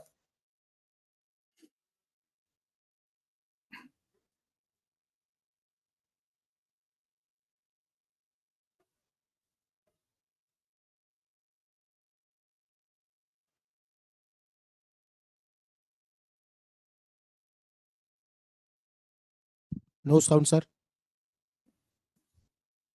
Hello, hello.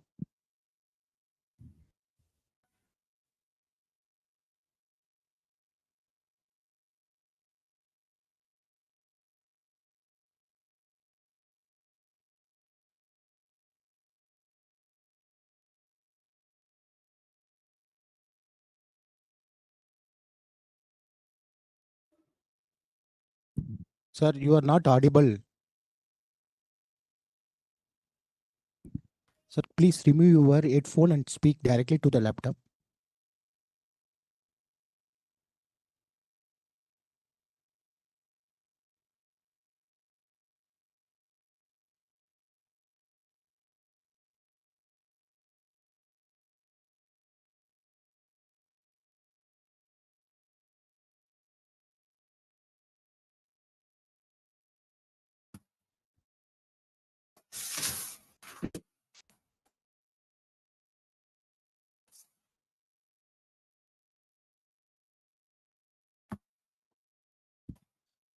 Hello.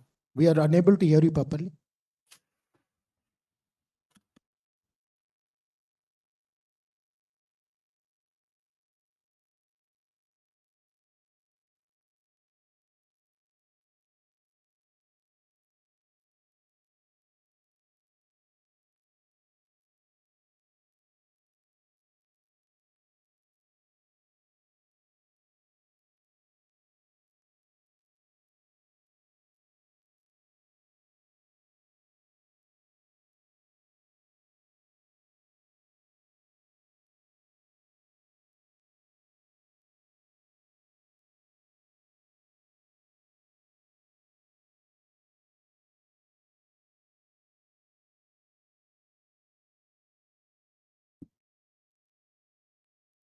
Hi, sir, may I request you to please remove your headphone and try directly speaking to the phone or to the desktop? I think it might work.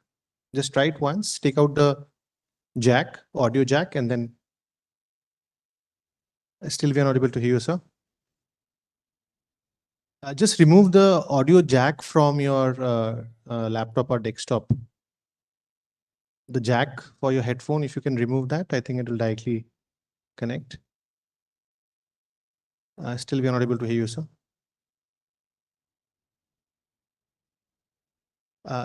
So you are muted now. If you can somehow unmute yourself, we can see here it's muted.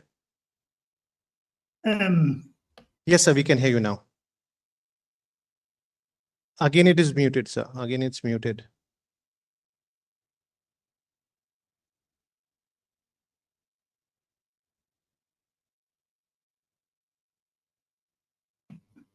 Do you hear me now? Yes, sir, we can hear you now. But again, it's unmuting. I think it's again getting muted. Yeah, I don't. Yes, sir, we can hear you now. Okay.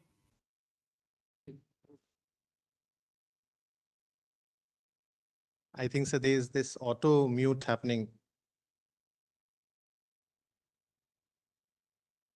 Oh. So muting. Yeah, I see. Yes, sir, now we can hear you. Okay. Then we can hear you now, sir. Okay.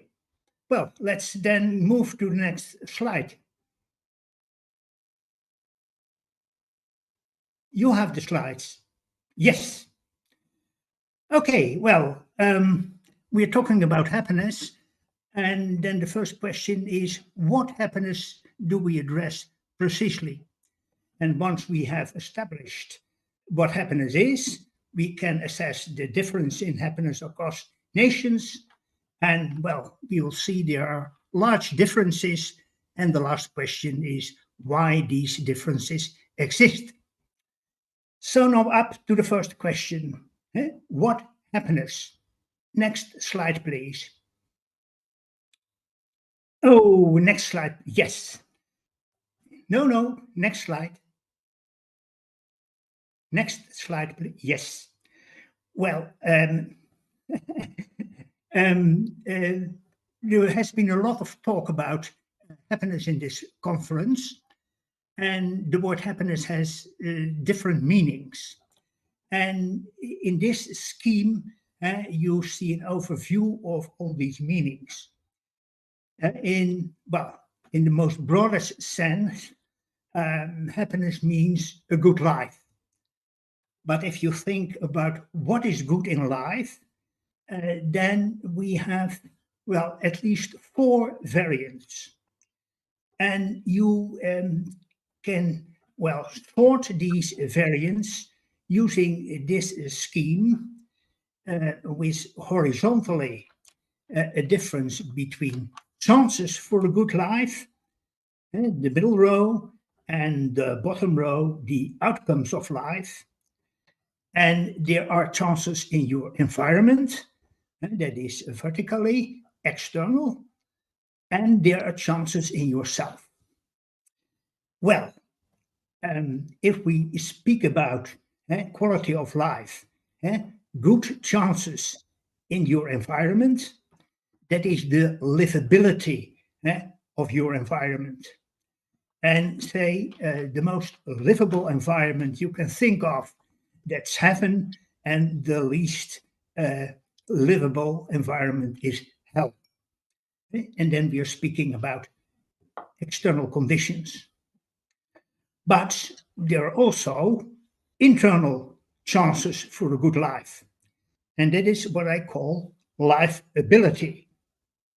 And some people are physically and mentally so able and that they can even survive in situations that are close to hell. And we know that, for instance, from testimonies of survivors of the Holocaust. And on the other hand, there are also people who are so low in life ability so difficult, so neurotic, that even if they lived in heaven, they would make a mess of their life and they would quarrel with the angels. So much for the chances for a good life. Then for the outcomes of life and the lower role in the scheme. And if you consider, do I have a good life? Then one of the answers is what your life contributes to the environment and to the nation. And I call that the utility of your life, or the usefulness of your life. And for, well, is there a question? Okay, I continue.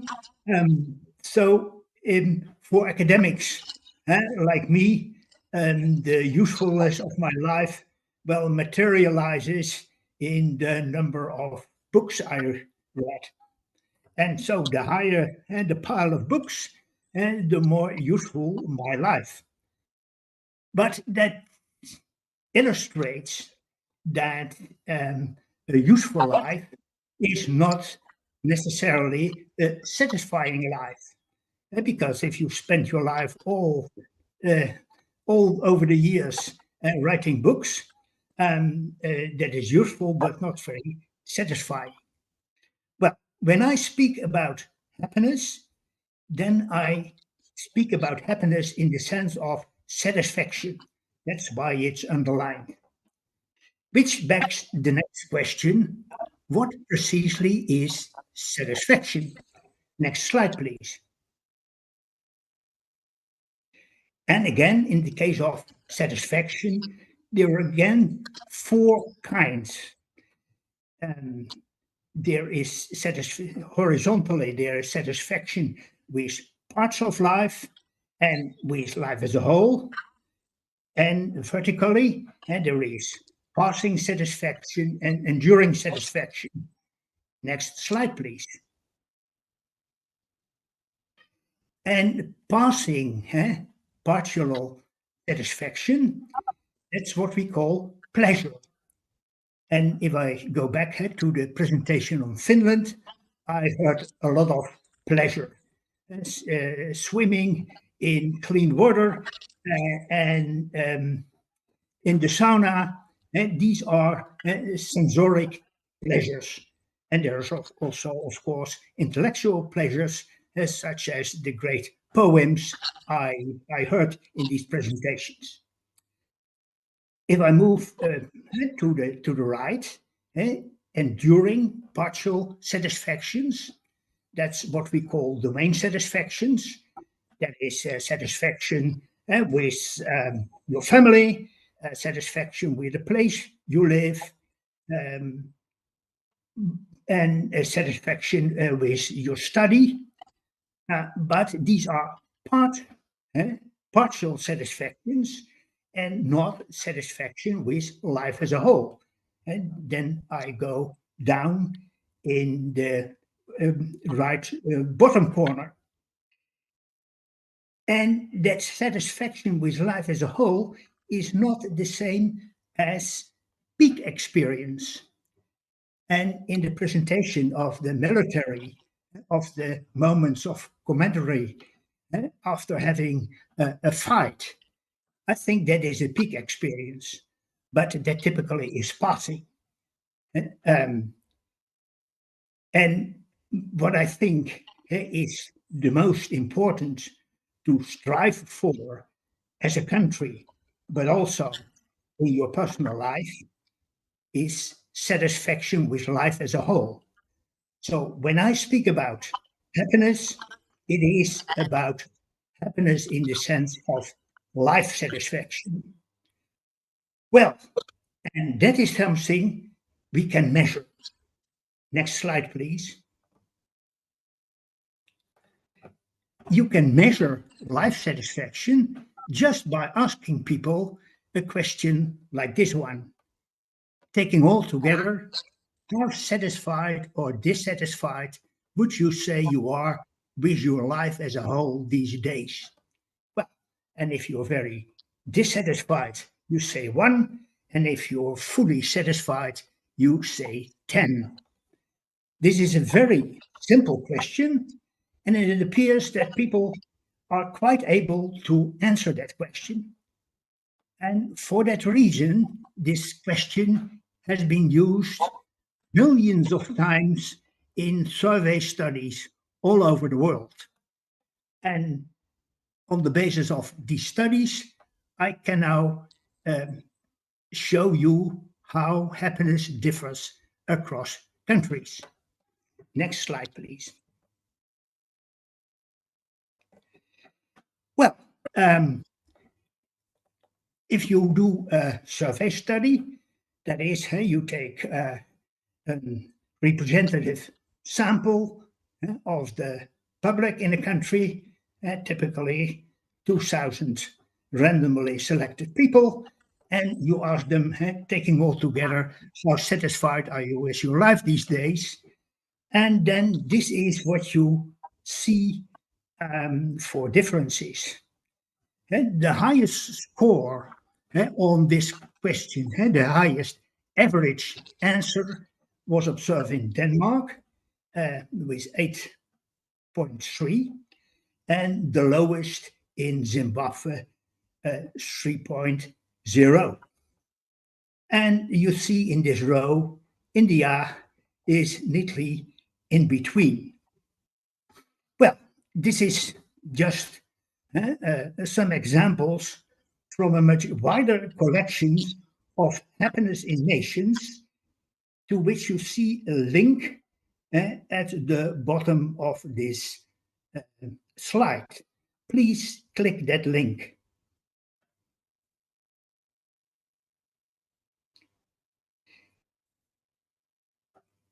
And it should bring us to the World Database of Happiness, if the link works.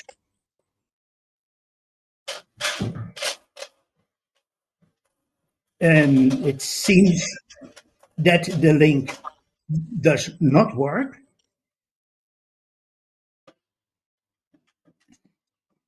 It worked for me. But if the link doesn't work, then just go to the web and oh, there it's appearing. Yes. And now you are at the world. No, this is the next slide. And on this slide, you see the differences in happiness in the colors, and the darker the colors, the happier the nations. And well, we spoke about Finland and Denmark, and you see that the colors are pretty dark there. And actually, you see that typically in the Western world, people are pretty happy. And there's the colors pretty dark. And well, the Russians are not too happy. And you see that Africa is a bit of unhappiness. Zimbabwe is no exception. Actually, average happiness is very low in most countries in Africa. There are a few white spots. You see at the top, Greenland. Apparently, it was too cold there for interviewers to go there. So there's no happiness survey in Greenland. And you may also notice North Korea, a white spot. It appears to be that society there is so ideal that there's no need for happiness studies. The surprise in this picture, from my perspective, is actually Latin America, and in particularly Mexico. You know, these countries are not without problems, especially not Mexico. And there is, a lot of people want to leave the country and go to the US as the promised land. But if you really look at the colors, you see that Mexicans are on average happier than the Americans. And well, the Mexicans who want to cross the border are probably not the happiest Mexicans. Actually, in Mexico, there is though the average happiness is high, the dispersion is also great. So there are many unhappy Mexicans who may be happier in the somewhat less happy United States. But again, can we make the connection to the World Database of Happiness? If the link does not work, just go to your browser and search World Database of Happiness. I think that will be nice for the audience to see how that works.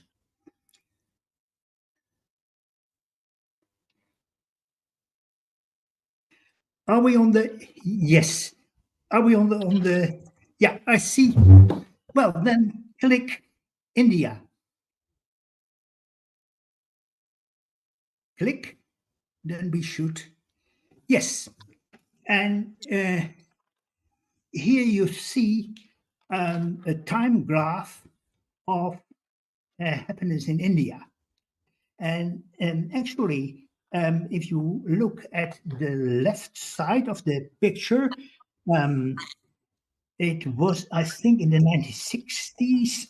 I can't really see it too well. There were 2 investigations, and well, Indians were pretty unhappy at the time. Then, about 10 years later, there were also a few studies, and well, happiness increased in India. And now at the right side of the graph, we see more regular observations, and they are all from the Gallup World Poll. And well, here we see a decline of happiness. And so together with the economic development, first, happiness got up in India, but now we see a systematic decline, of which I have not yet heard a good explanation. So this is one thing you can see on the World Database of Happiness. Then you want to know how India does relatively to other countries. And therefore you can use the boxes at the top of the screen. And so if you look at the rank of happiness and click that box. If you click that box, then you will see the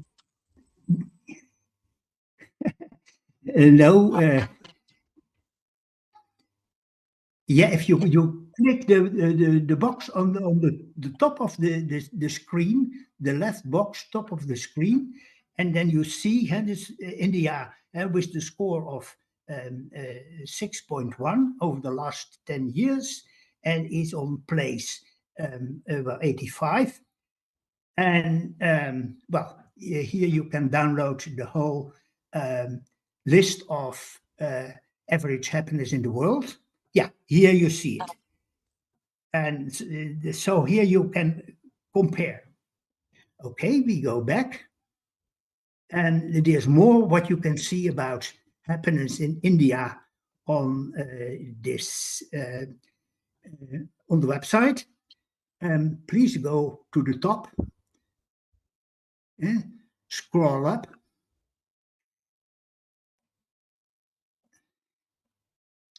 Because there was, we clicked now the box of average happiness. You can also consider how equally happiness is distributed. And so click India again. Yes. And here we have, and so you can also see express happiness in happy life years. I think that is actually the ultimate indicator of how livable a country is, not only how happy the people are, but also how long they live. And well, you can easily combine information about length of life and quality of life. And then you get a list of happy life years. And there, the position of India is somewhat lower because life expectancy is still lagging behind to other countries. And what you also can consider is where you have the cursor now is not only how happy people are on average, but also how big the differences in happiness are. And well, here we have about 150 nations, and the inequality of happiness is very high in India. And actually, if you look at that over time, then the inequality of happiness, and the difference between the most and the least happy, has increased in India. And that may be part of the downward trend we see in this graph. Okay, let's now go back to the presentation.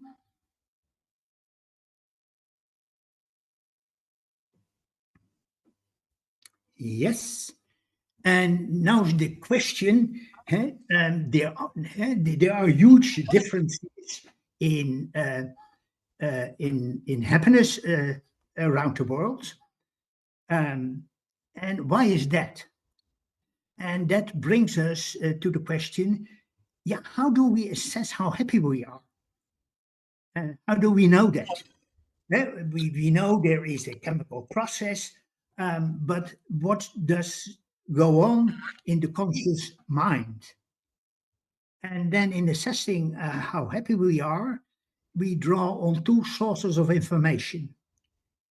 One is how well we feel most of the time, which is the affective component, and the other is the extent to which we think we get from life what we want. And that is the cognitive component, which I call contentment. And actually, behind these two sub-appraisals are two main theories of happiness. Next slide, please.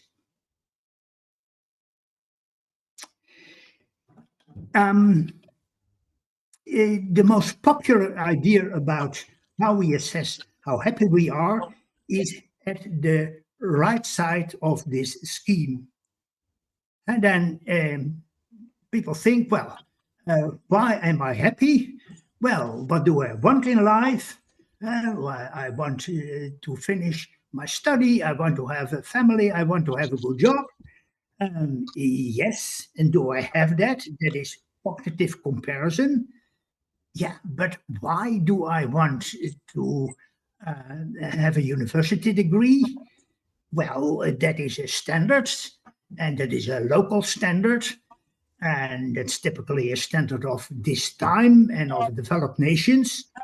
And actually, these wants, of which you compare whether you reach them, is a matter of culture. And in this perspective, happiness is culturally relative. And for that reason, you shouldn't take the observed differences in reported happiness, which we've seen, not too serious. Because in this view, it's just how a culture defines wants. Then we go to the left track on the scheme. Am I happy? Yes. Well, how do I feel most of the time? Okay. Well, when I feel good. Well, then I'm happy. And then we draw on affective experience and not on cognitive comparison. And why do we feel good or bad? Well, that is in our biology. If the human needs are gratified, you feel good. And then you get a signal from Mother Nature, you're doing well, you're in the right pond. And that's not just for humans, but that's also for all organisms who have a choice. And they are automatically informed by um, whether their needs are being gratified by feeling good or bad. And well, here at the bottom of this uh, causal link is human nature. And so one theory is based on human nature, and the other theory is based on human culture. Now the question is, which causal path is the most dominant? Next slide, please. And we see the biological path, and the path from human nature to experience of happiness, that is the dominant path. And for little children, that is the only path, because they don't have yet developed wants. They don't have yet an idea of what they want in life. And if you get seriously demented, and then you also forget of what you want in life, and your happiness is only determined by this effective path. Well, considering the differences and observed differences in happiness across country, from this perspective, I would say that the countries where people are happy, such as Finland, of which we heard, that they provide a better fit with human nature. And well, and that may surprise that in the most modern countries of the world, the society fits human nature better. But I think we should take that as a fact. And for that reason, we should take the observed differences in happiness seriously. Thank you for your attention.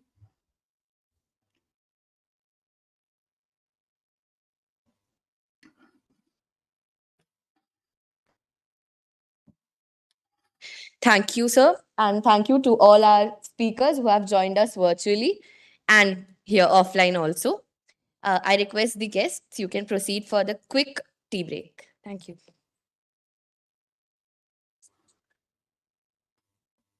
The Happiness Bootcamp students, the school students, are requested to wait in the auditorium.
Maharaj, you can test that PPT.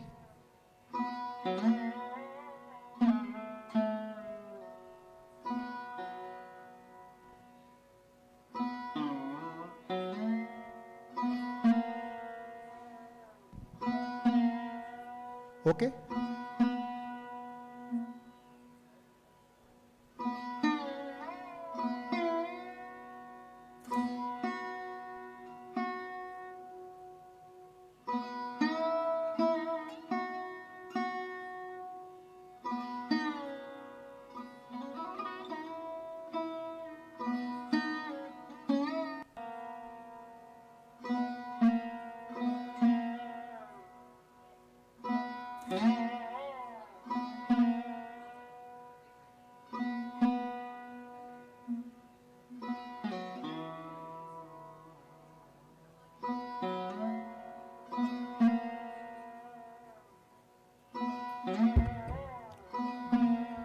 All the school students are requested to go for a quick snack and please be back on time.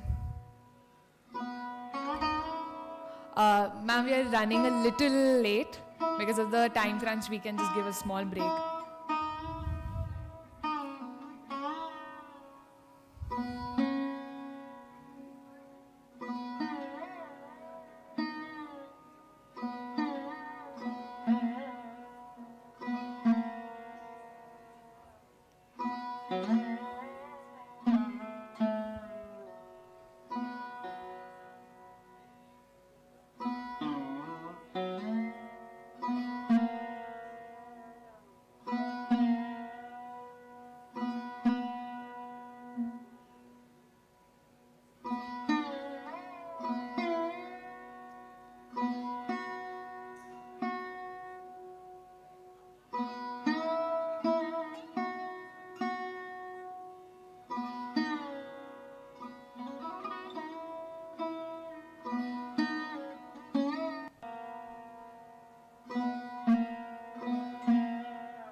I request everybody to please ask your friends to get in as early as possible. We will be starting soon.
Everyone, please settle down.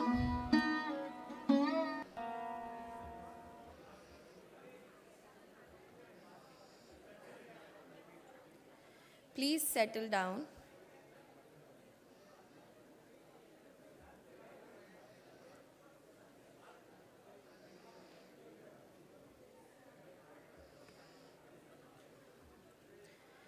There is a small request for the audience that the question and answer sessions will be there informally during the tea breaks you can have.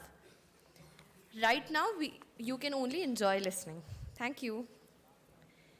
So, welcome to the third plenary session of ICHSP 2024. In the third plenary session, we have speakers from diverse backgrounds, and the theme of the session is lifestyle and happiness. Introducing the first speaker we have with us is Swami Vidyapradananda ji. Swami ji holds a PhD and is the coordinator of sports science and yoga programs at the Department of Sports Science and Yoga, RKMVERI. With a doctorate from Pennsylvania State University, Swami Vidyapradananda ji is a distinguished figure in the field of yoga and sports science. Today he will share profound insights on how yoga practices relate with happiness within the context of lifestyle. Join us as Vidyapradananda ji explores the transformative power of yoga in fostering a harmonious and joyous life. I request Sir to please occupy the dais.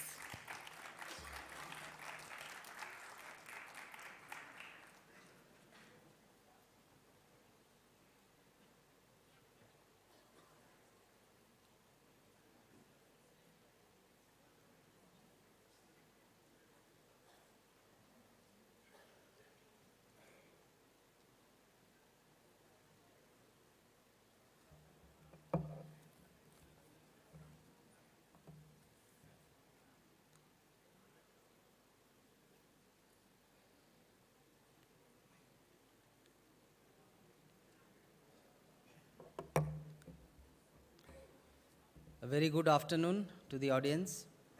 I'm really thankful to the Indian Institute of Management for inviting me to this conference. It's very unique of its kind, conference on science of happiness. How come happiness becomes a science? That's a very intriguing topic. And I learned that since yesterday there were many illustrious speakers who have dealt on this topic. And today also we had the first session. And this session is particularly aimed at lifestyle for happiness. So I tried to anchor my discussion on this topic, where we will see how lifestyle is actually at the helm of affairs of happiness that is concerned. There is no magic of happiness greater than our lifestyle. So here we go, today's talk. I'll try to share with you some very insightful thoughts from our ancient scriptures, which are very powerful, very elegant, and very elevating. Okay, so let's go. So let's look at the thing here. What do we see? Happiness hues, that means shades of happiness. What is happiness?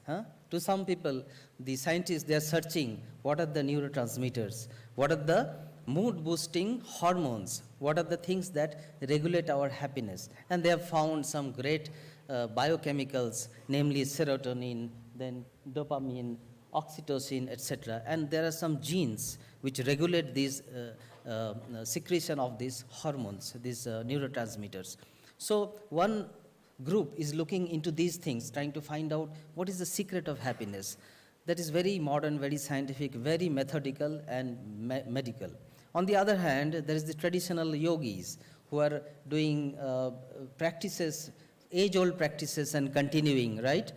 Ananda Valasana. When we were kids, we used to do this kind of posture, but we don't remember, right? But when you see another kid, you can think, oh yes, probably I also did it. So what is that great happiness a kid is experiencing and throwing his arms and legs in a ways which is given a new term, Ananda Valasana. Then there is this Brahmari Pranayama, which is also a very traditional form of breath regulation, which creates a lot of feel-good factors. So one group is doing that. So there are shades of happiness, ways of happiness people are pursuing. Which way shall we go? I learned that in the audience we have a group, a very diverse group, students from school, our PGP students from this institute, then there are practitioners, so a variety of people are there. So which way shall we go? All right, can we at this age and with this physics, various types of physics we have, can we do this Anand Balasana very comfortably and feel Ananda? I would request you to try at your home and see how much Ananda you would get. Perhaps not after 5 to 10 minutes, you'll get some strain in your body parts and then Ananda will vanish. Also, this Brahmari thing, you can see you have to close everything and make certain weird things. Probably when you do, your neighbor will say, is there anything wrong with you? So again, that's take it with these things with a pinch of salt, which way to go. All right. So, major question is, are we unhappy? Why are we doing this conference on happiness? Are we unhappy? Okay, so let us see what our researchers are saying. So one beautiful article came in the International Journal for Mental Health, okay, quite a famous journal, and they have found out some things are decreasing, some things are increasing. And if you read on your own, more or less you will agree to some of it. And this in the middle there is like a pointer which is going towards the red zone in many of our lives, isn't it? So there is no denial of this. So are we unhappy? Yes, let us admit in our own private quarters. Are we unhealthy? Are we ready to accept that we are unhealthy adults or people sitting here? Well, once again, I would urge you to read what is there and मन ही मन तैर कर लीजिए कितना ये सच है. And if you look around, you will see some new arrivals in the domain of diseases. In the spectrum of diseases, some new arrivals are there. What are those? B into P plus S plus C. Can you guess what it is?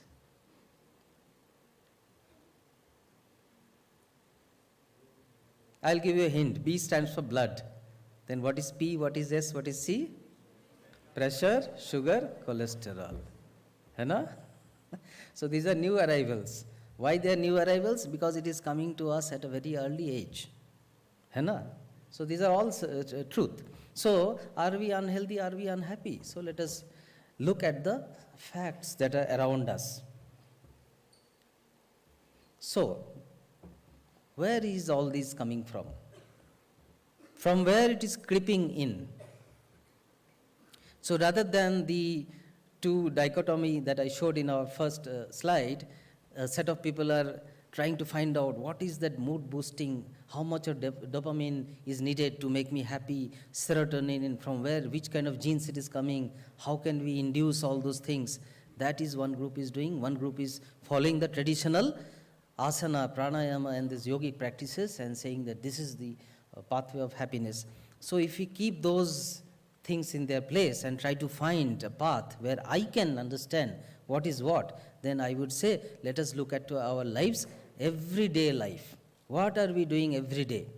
We are eating, we are thinking, we are relaxing, and we are working, right? This is what we are doing whole day, a combination of all this every day, isn't it? So this in the yogic parlance is called ahara, vihara, achara, vichara. Ahara, what we take, vihara, how we do things, our activities, vichara, how we think, and achara, our habits, our acharana, achara. So this is what is going on every day with every one of us, and there is no denial of it.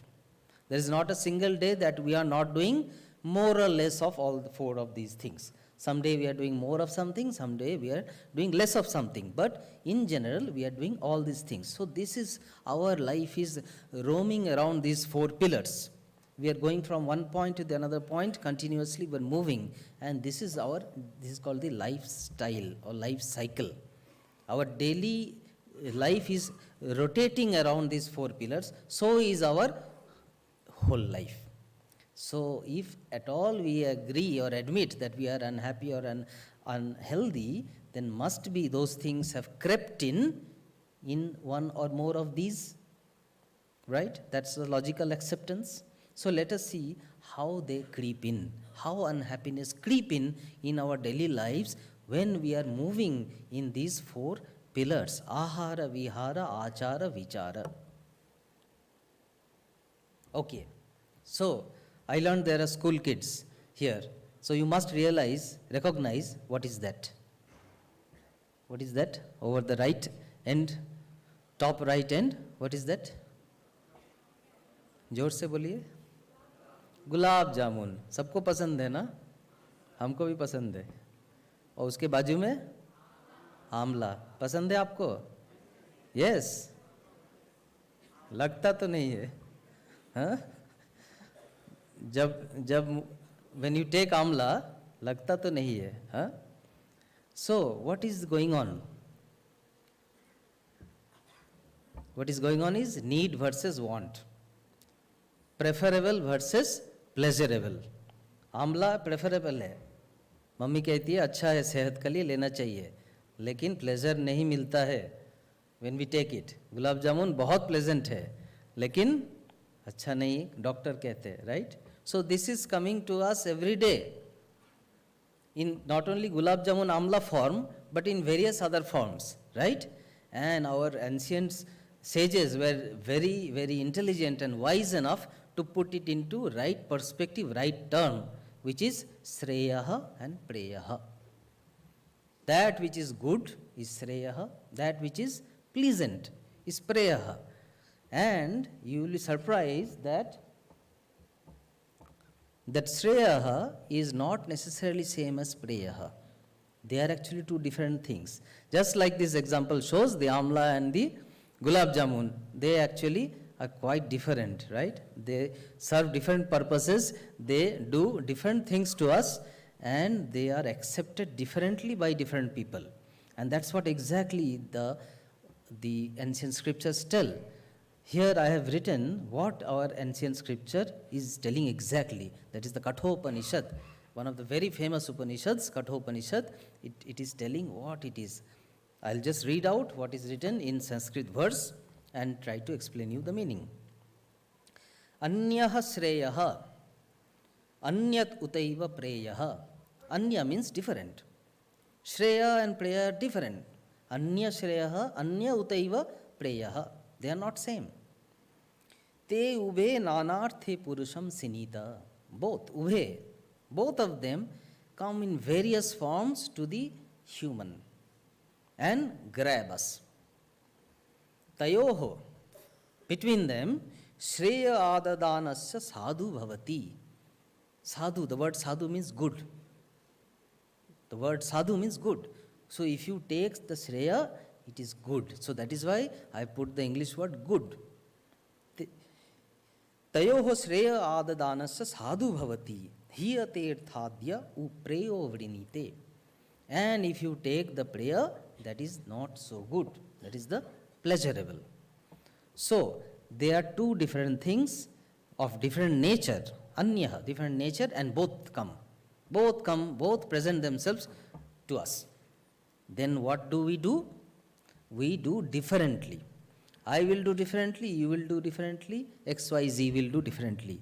And those people who act differently, then Upanishad is giving them two different names. What are those? So just as I said, both good and pleasant present themselves in front of us. But they are different things. In fact, they are opposite.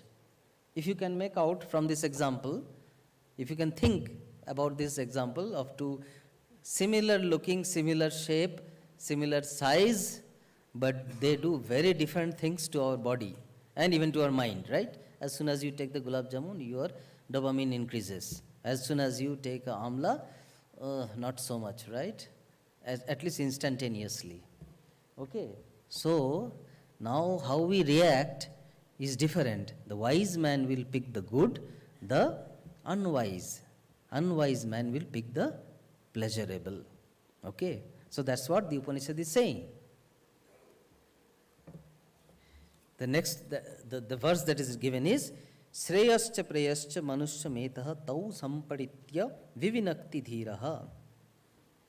Both will come, and then the wise will actually try to discriminate, distinguish. So the wise has the power of discerning what is good and what is pleasurable, what has to be taken, what has to be rejected. The person who has this ability is called a wise person, dhiraha. And a person who cannot is called a mando buddhi. When we say another person, oh, you are a mando buddhi, he gets irked, right?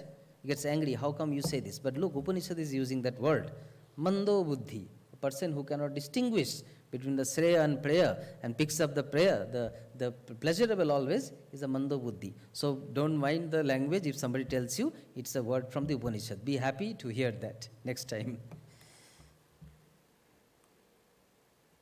So this is the thing that is happening to us in our ahara, vihara, achara, vichara. In these 4 pillars that we are moving our daily life, these 2 things are coming. Shreya and Preya presenting themselves, and sometimes we are able to distinguish, most of the times we are not able to distinguish, and then we pick up the pleasurable and then end up in dukkha, unhappiness. Okay, so this is the thing that is the root cause, that design, that mechanism behind unhappiness creeping in our daily life. And I will show you how this happens in every one of those 4 pillars, ahara, vihara, achara, vichara. So, before going, just I'll request you to read these wonderful words of Swami Vivekananda on these 2 verses of Kathopanishad. He was very famous of very fond of Kathopanishad, and used to narrate the story of Nachiketa. And to Nachiketa, the Yama, according to the mythological story, told these things. The 2 verses are part of that conversation between Yama and Nachiketa, which is given in the Kathopanishad, and Swamiji translates this wonderfully. I'll just read out along with you. Perfection is one thing and enjoyment is another. Perfection is the Shreyas and enjoyment is the Preyas. These 2, having different ends, engage men differently. He who chooses perfection becomes pure. He who chooses enjoyment misses his true end. And both perfection and enjoyment present themselves to man. The wise man, having examined both, distinguishes one from the other. He chooses perfection as being superior to enjoyment. This is the nature of wise person, the Shreyas, the person who chooses the Shreyas. Okay? And as we grow in life, as we experience, as we are more and more informed, knowledgeable, we get the ability to discern. When we are kids, our parents have to tell, hey, don't do this, don't do that. When we have grown up, if we still have to be told, don't do this, don't do that, then we say, are you still a kid? Right? So, this is the thing, as life will teach us, we will be able to discern between these 2. Now, as I promised, I will show you each of those 4 blocks, ahara, vihara, achara, vichara, how this golmaal happens. You understand what is golmaal, right? So how this golmaal happens in the 4 pillars, I'll show you. And I'm sure you will all agree to it. Let us see. First, ahara. What is ahara? Food that we take through our... What is food? You are all foodies. You can tell what is food. Boliye? What we eat, right? Huh? Where does it go?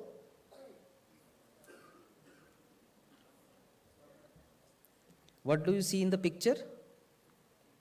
The stomach, and there is the brain also, right? And they are connected by the vagal nerve. So what you eat not only goes to your stomach, but also goes to your brain. And what you eat is regulated by the brain. What you eat regulates the brain. Just look at the connection. And this is called the gut-brain axis, GBA. This is a great finding of medical science. Great finding, gut-brain axis. The gut and the brain. Gut is called your second brain. What you eat, nowadays people say, you are what you eat. Swami Vivekananda said, you are what you think. That is true. But also it is true, you are what you eat. That means as you eat, the things that we take creates good and bad bacteria in our intestine. And that regulates the kind of neurotransmitters our brain areas secrete. And that regulates our behavior, our mood, our emotions, cognition, and so many things, right? So what we eat is what we are, because the way we think, we act also gets regulated by the intestinal bacteria which are created by the food that we take. So therefore, what is Shreya and Preya in this? How do we eat? By the time it's 2 o'clock lunch time, 5 o'clock tiffin time, etc., etc., etc. But are you sure that your body needs it? You are not sure, but still we keep on pumping and dumping food, right? And what do we eat? We check our phone. What are the good offers? What are the good combos? And all that, right? ऐसे ही खाते हैं ना हम लोग. This is the prayer way of eating, the pleasure, because it gives us pleasure. And it also creates troubles. What is the better way? The Shreyas way is eat according to your bio clock. If your body needs, the body will tell you. That time you should eat. And what you should eat is things which has dravya and guna. These two terms are from the Ayurvedic pharmacology that tells dravya and guna. There are two things that determine the eatability of an item. Whether an item is eatable, whether it has nutritional value, that is governed by these two things, dravya and guna. We need not learn Ayurvedic pharmacology for that. Simply eat seasonal items. Good seasonal items. आम के season में आम खाइए, जामुन के season में जामुन खाइए, etc., etc. Automatically those things will come. So just making these two small changes in our lifestyle will take us to the path of Shreyas in terms of the food habit. The food, that ahara that we do every day. Hardly any of us go without food any day. So every day if we regulate that way, then our life will be better. Do we only eat through our mouth? We also take things through our senses, intake through our senses. That is also called ahara. Aharita iti ahara. Whatever we take, whatever is the input, that is the ahara. And what do we do? Can you read all that is there in the prayers part? ये सब news अच्छा लगता है ना? चटपटी news कहते हैं ना? अच्छा लगता है. But actually we should also listen to things which are good. That is why the ancient Vedic prayer goes, Om Bhadram Karnevi Srinuyama Deva. Let me listen to good things. First of all, listen to good things. Other than those things, let us not say that we will not go into all this chit-chat, gossip and masaladar things. Well, good, take it with a pinch of salt, but also infuse your senses, your ears, your hearing, your shravana, manana, darshana with good things. Bhadram Karnevi Srinuyama Deva. That is a very powerful, very ancient prayer that our rishis knew that our intake through the senses, shravana, darshana, are so powerful. So let those things be good. That's the Shreyas way of doing. Then our achara, habits, achara. So on the right hand side you see a picture which many of us are very familiar with because we also do, right? When at the fad end of night, about to sleep, when all lights are gone, only one light is on. That is our screen light in front, very close to our eyes, right? This is our achara. On the other hand, what is a good achara? What is written? All those things that those are written are difficult to do, right? Hota nahi hai na? Lekin that's the Shreyas way. You have to start doing it. It's difficult to bring the habit back because habit is something which a bit remains, then again it remains, right? Always it remains, doesn't go. So You have to start developing all those habits one by one, bit by bit. Just like bit by bit it remains, even if you shed the bad habits. So good habits also you have to start bit by bit building. So this is the achara part. Do good things which are good to your system, even if it is in little amount. Then recreation, vihara. What do we do for recreation? Somewhere we have to go, right? Outbound. Yahan chalte, wahan chalte. Then what do we do? Eat a lot? Definitely. Then indulge in some kind of thing, some outbound activity. So everything is prefixed with over. We do those things, but actually we do overindulgence of this and that, right? So that's the prayer way of doing things. Our vihara, everything is over. There's an overtone of things in the things that we do when we go for vihara, relaxation. But what is the better way, the shreyas way of relaxation? That is withdrawal. Nature has given a powerful thing of relaxation which does not cost anything. Can you guess what it is? It is sleep. Do you have to pay anything to sleep? No. But if you go for any form of recreation, you have to pay.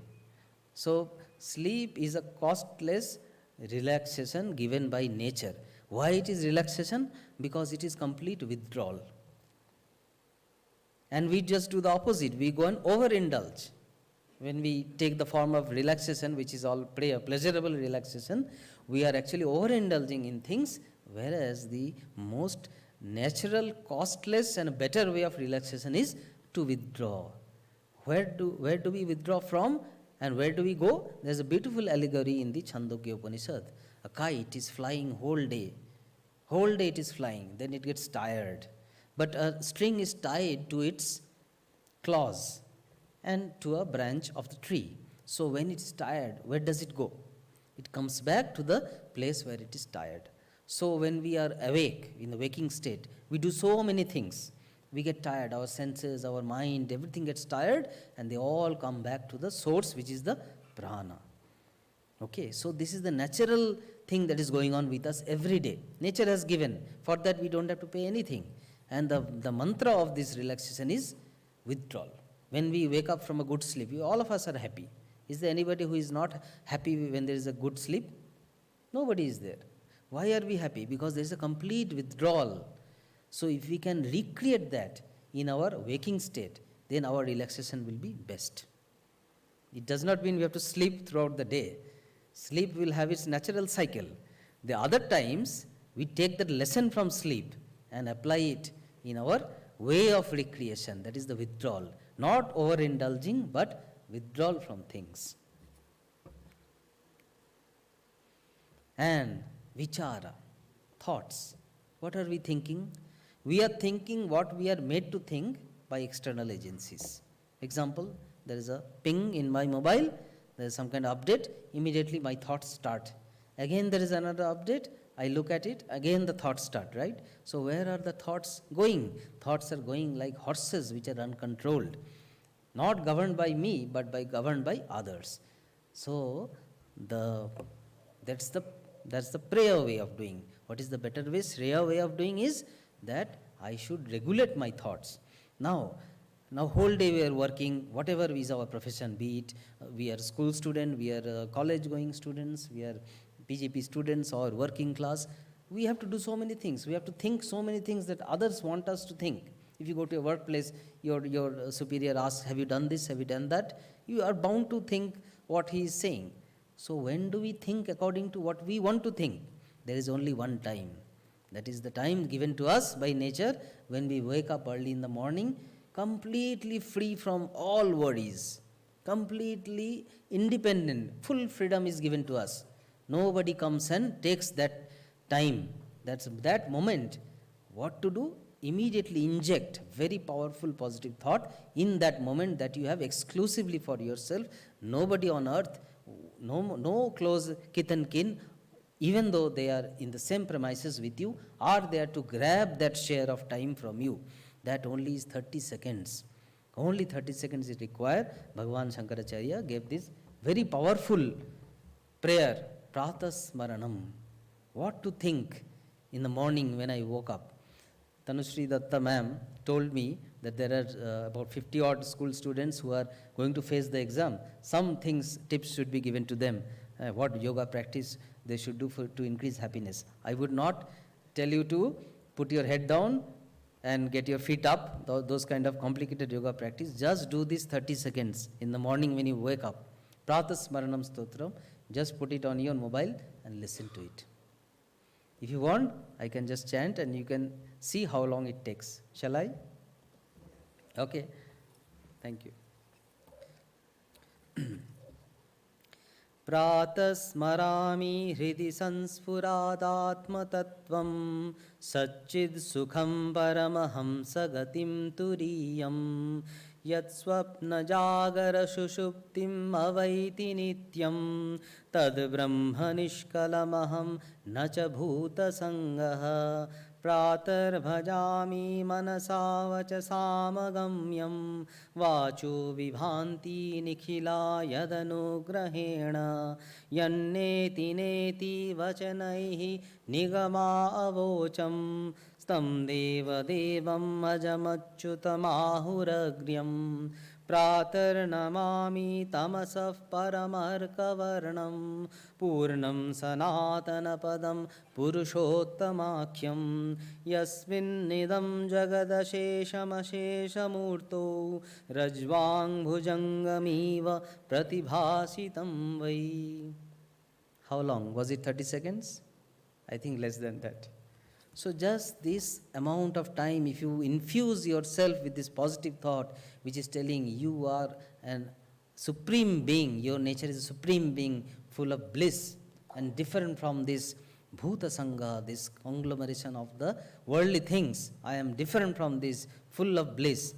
That thought, powerful thought, in the early hours of morning, whenever is your morning, be it 7 a.m., 9 a.m., 10 a.m., as soon as you wake up, that 30 seconds you infuse yourself with this thought and you see the whole day uska asar kaise chalta hai. Jaise we have taken the booster dose vaccine and all that, when we are safe for the remaining waves of COVID that comes, how you will be immune to difficulties in life on a daily basis.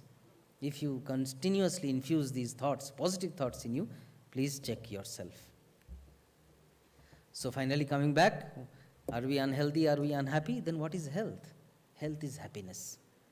Who said this? Shankaracharya. The great person, the great saint Shankaracharya said, health is equals to happiness. Why? Because our true self is Satchit Ananda. Ananda is the term. Why are we talking about happiness? Why are we deliberating about it? Because we are that.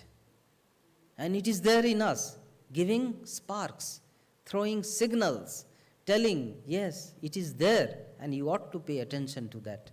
Our nature is blissful, so we need to be happy.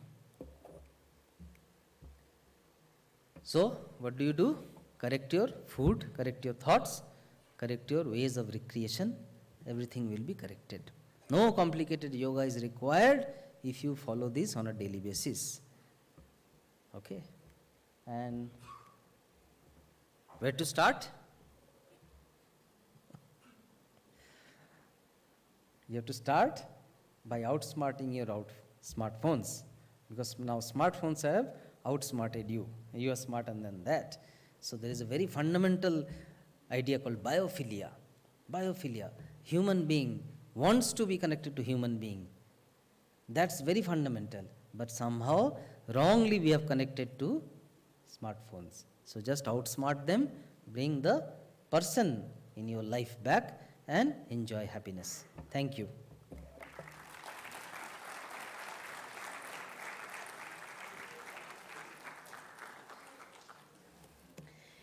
Thank you so much, Swamiji. As a token of love and gratitude, I request Dr. Rohit to present a memento to Swamiji.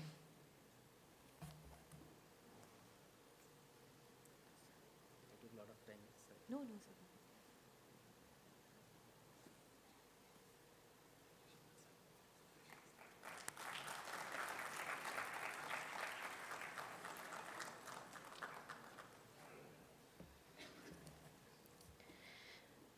The next speaker for this session is Dr. Samdhu Chhetri, sir. Sir is a distinguished figure in the pursuit of well-being. As the founding member of Gross National Happiness Center in Bhutan, where he served as the Chief Executive Director for 5 years, Sir has played a pivotal role in advancing the understanding of gross national happiness. With a passion for mindfulness practices, Sir has shared his expertise by teaching both mindfulness and the introduction to gross national happiness at the Reiki centers. Today, Samdhu sir will enlighten us on mindfulness, the seed of happiness, within the broader theme of lifestyle and happiness.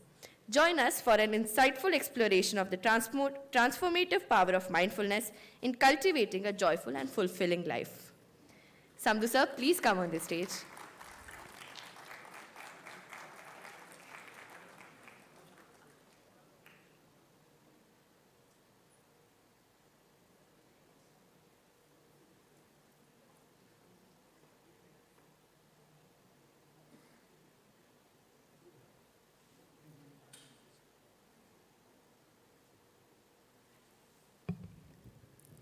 Good afternoon, everyone. I know it's very difficult to talk after Swamiji with that knowledge that he brought in. I'm nowhere near that. But let me share a few things, as this topic is a relation between meditation, mindfulness, and happiness. When I ask people, do you practice mindfulness? They say, no, I have no time for that. Mindfulness is not meditation at all. And I think that's where they make a mistake. To be mindful means to be completely aware with your environment, what you're doing, how you're thinking, how you are being there, wherever. That's mindfulness.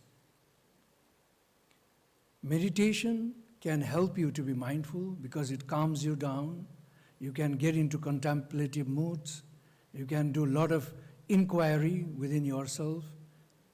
It's a beautiful way, but do not mix mindfulness and meditation as same.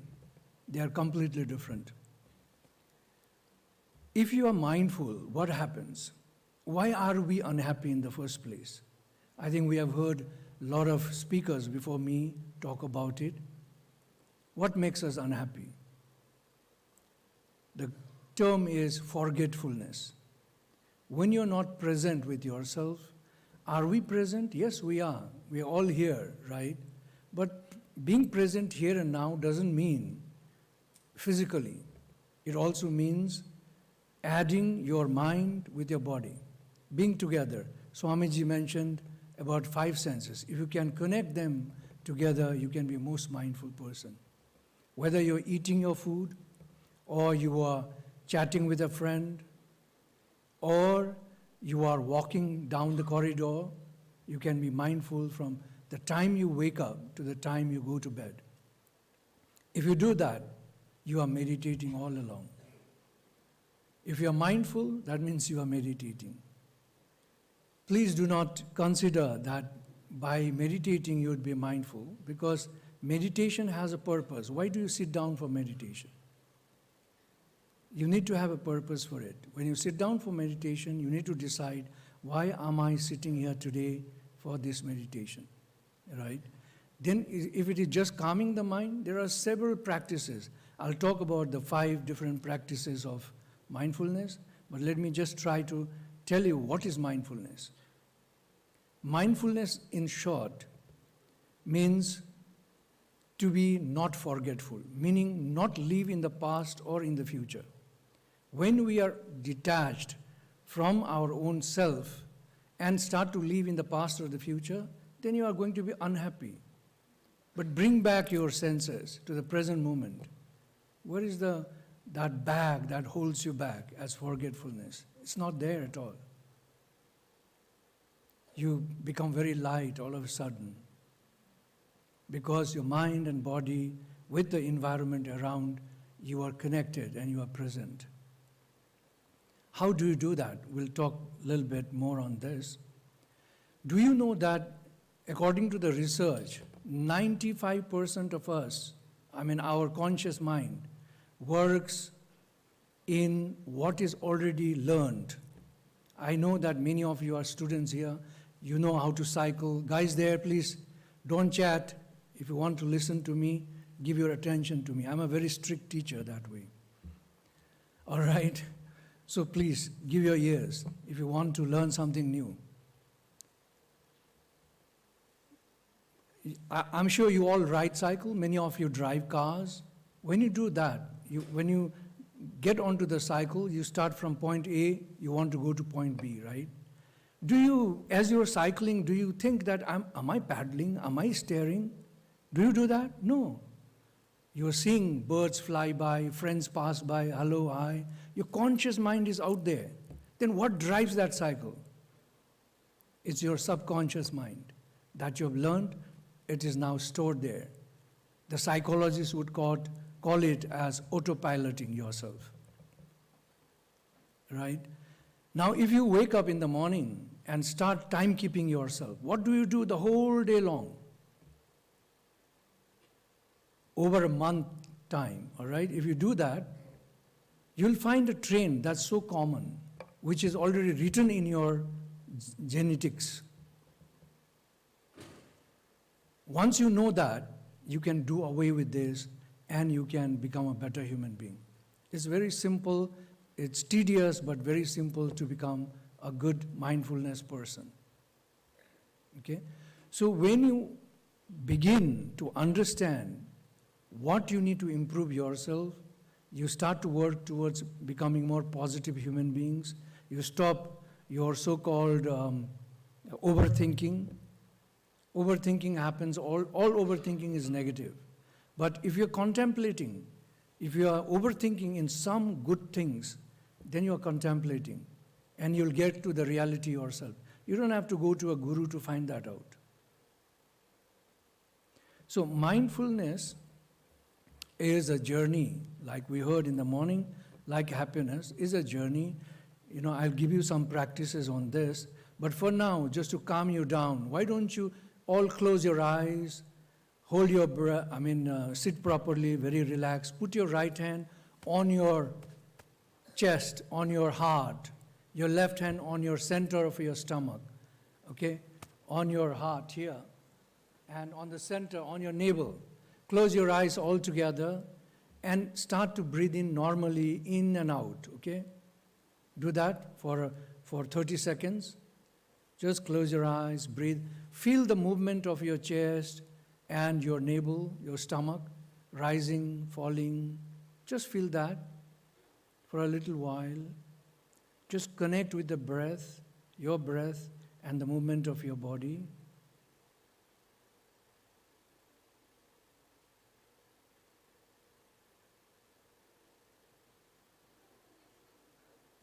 Focus your mind to your breathing in. Feel the chest expand, stomach rise. Breathing out, feel the stomach fall, chest reduce.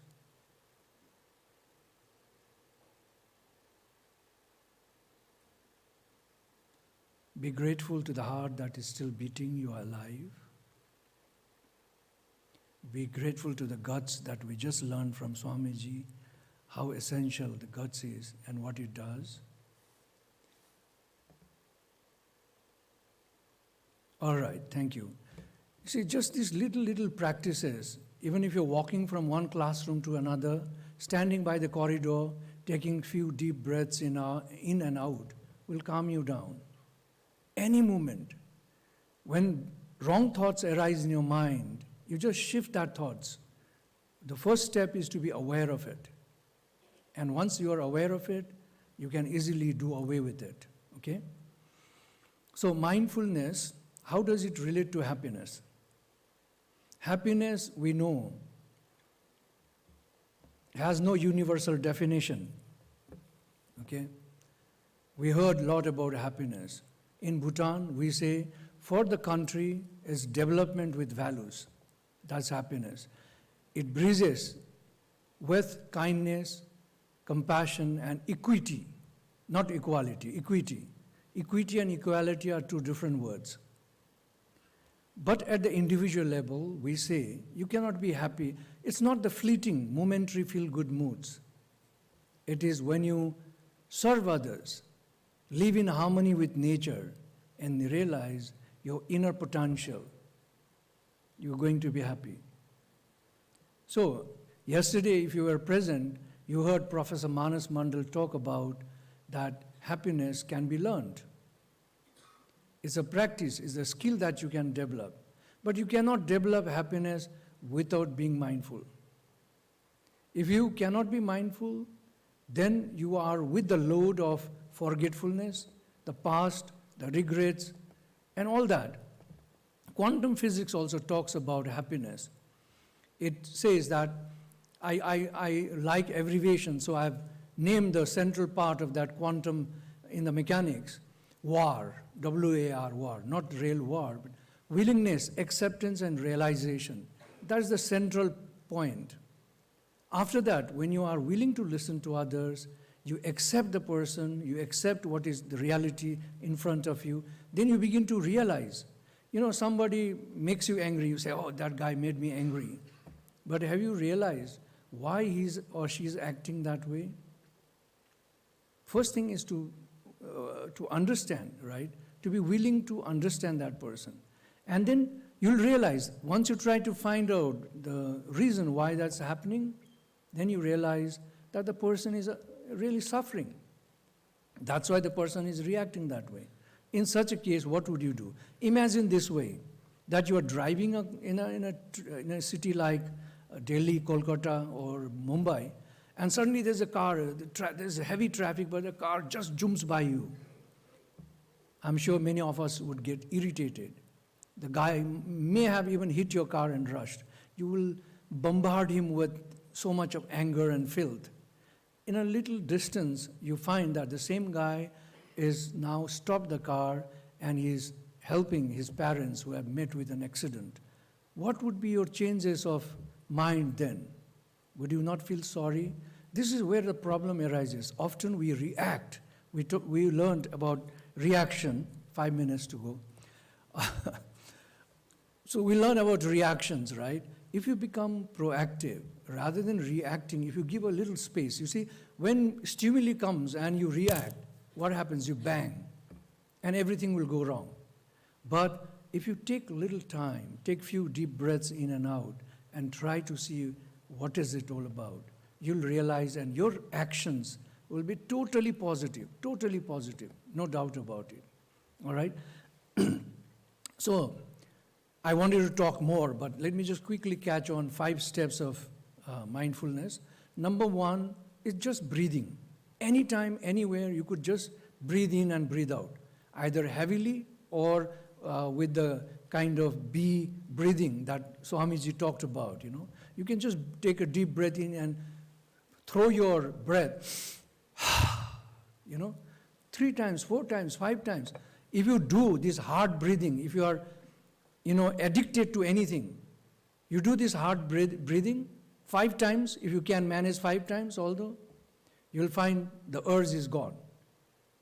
And when the urge comes, do it again. It'll be gone. Try for 5 days. From the 6th day, when the urge comes, it's gone. You don't have to follow that again. See, but don't get back to it thinking that I can manage now. Then you are in the trap again. All right, that's breathing. The other one is using verses. You know, scientific research, right? If you want to be calm and peaceful, all you need to do is rehearse that. As you breathe in, say, I'm calm and peaceful. Breathe out, say, I'm happy. If that's what you want to arise and be seen by the world. Very simple techniques. Do it 45 minutes per day for 21 days. Your skill will develop. You will look happy, you look calm, you'll be happier. Very simple. But will you do that? You will listen here, go out and forget it. Try. I promise you will become. This is called self-affirmation. Try to build up your self-affirmation. Put it in places that you are most often sitting or moving around. In your toilet, in front of the mirror. You can have your self-affirmations and reaffirm, continue reaffirming. And I promise you will become. You don't have to think about it anymore, right? This is where you can use the verses, in breathing verses. The next one is, of course, you can have mantras like Guru just taught us. You can rehearse on mantras, but don't recite a mantra without knowing the meaning. If you have the right sound to make, it'll bring some effect. But if you know the meaning of it, what happens is you're self-affirming again to your mind, your brain, and you become. All right? Prayers, the same. Laughter can help you. Music, you will hear from Professor Patnaik later. Music, how music actually does a great job in our minds, how it calms us down. So there are several ways. Gazing, beautiful flower, gaze at it for 30 seconds or more. And once you know that you have seen the radiance of this flower, close your eyes and try to visualize exactly as it is. That's another way, okay? The beautiful way, if you have time like this, sitting down, try to touch, focus on every part of your body. Come from your toes, go upwards, And if you have insomnia, sleeping problems in the night, you lie down on the bed and start doing the same. Wriggle your toes and say, thank you, toes, for being there, a part of my feet, And say, I'm grateful to you. The next moment, the last word you use is, my eyes are getting heavier, I'm falling asleep. Say, thank you, souls. Since I stood on you, you are still with me. I'm grateful to you. Thank you. Please calm and relax. My eyes are getting heavier, I'm falling asleep. By the time you're halfway, you'll be in deep sleep. The quality of your sleep is going to be very, very beautiful. Okay? So these are practices. The other is that you can just do a walking meditation, very simple. As you walk, try to put your toes first, feel the ground, feel that you're kissing Mother Earth. That should be what it should arise in you. And if you do that, you will definitely have a wonderful mindfulness practice. Try to be mindful as you walk through. Try to observe things without judging. If a friend is coming there limping, don't think, oh, that guy is limping, looks horrible. Don't judge. Just be observant without reflecting on that and realize the sufferings if you want. All right? So these are the 5 kinds of practices. One of the good things that I keep on saying is that often I've seen in the towns, we're driving through and then the traffic light jams in and then you have to brake, saying, oh God, if I was 2 seconds early, I could have crossed and now I'll be 1 minute or 2 minutes late to my office. Why don't you take that time the other way around? Make everything positive, Take it other way around. Think, oh God has given me this opportunity to connect myself. Take few deep breaths in and out. You'll calm down immediately. There is always a purpose if you have good intention in your life. Put good intentions and efforts, everything will come to you. That's all that is required for us. All right? I think I should stop. Thank you so much for listening. Grateful.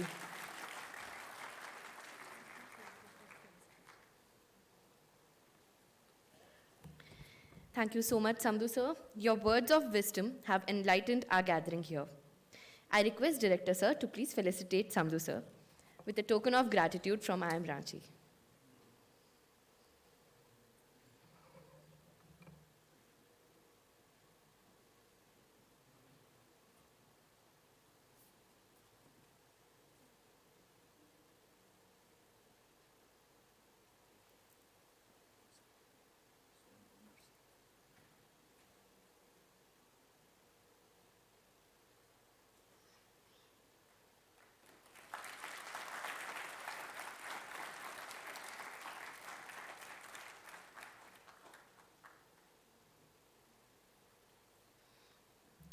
Thank you, sir.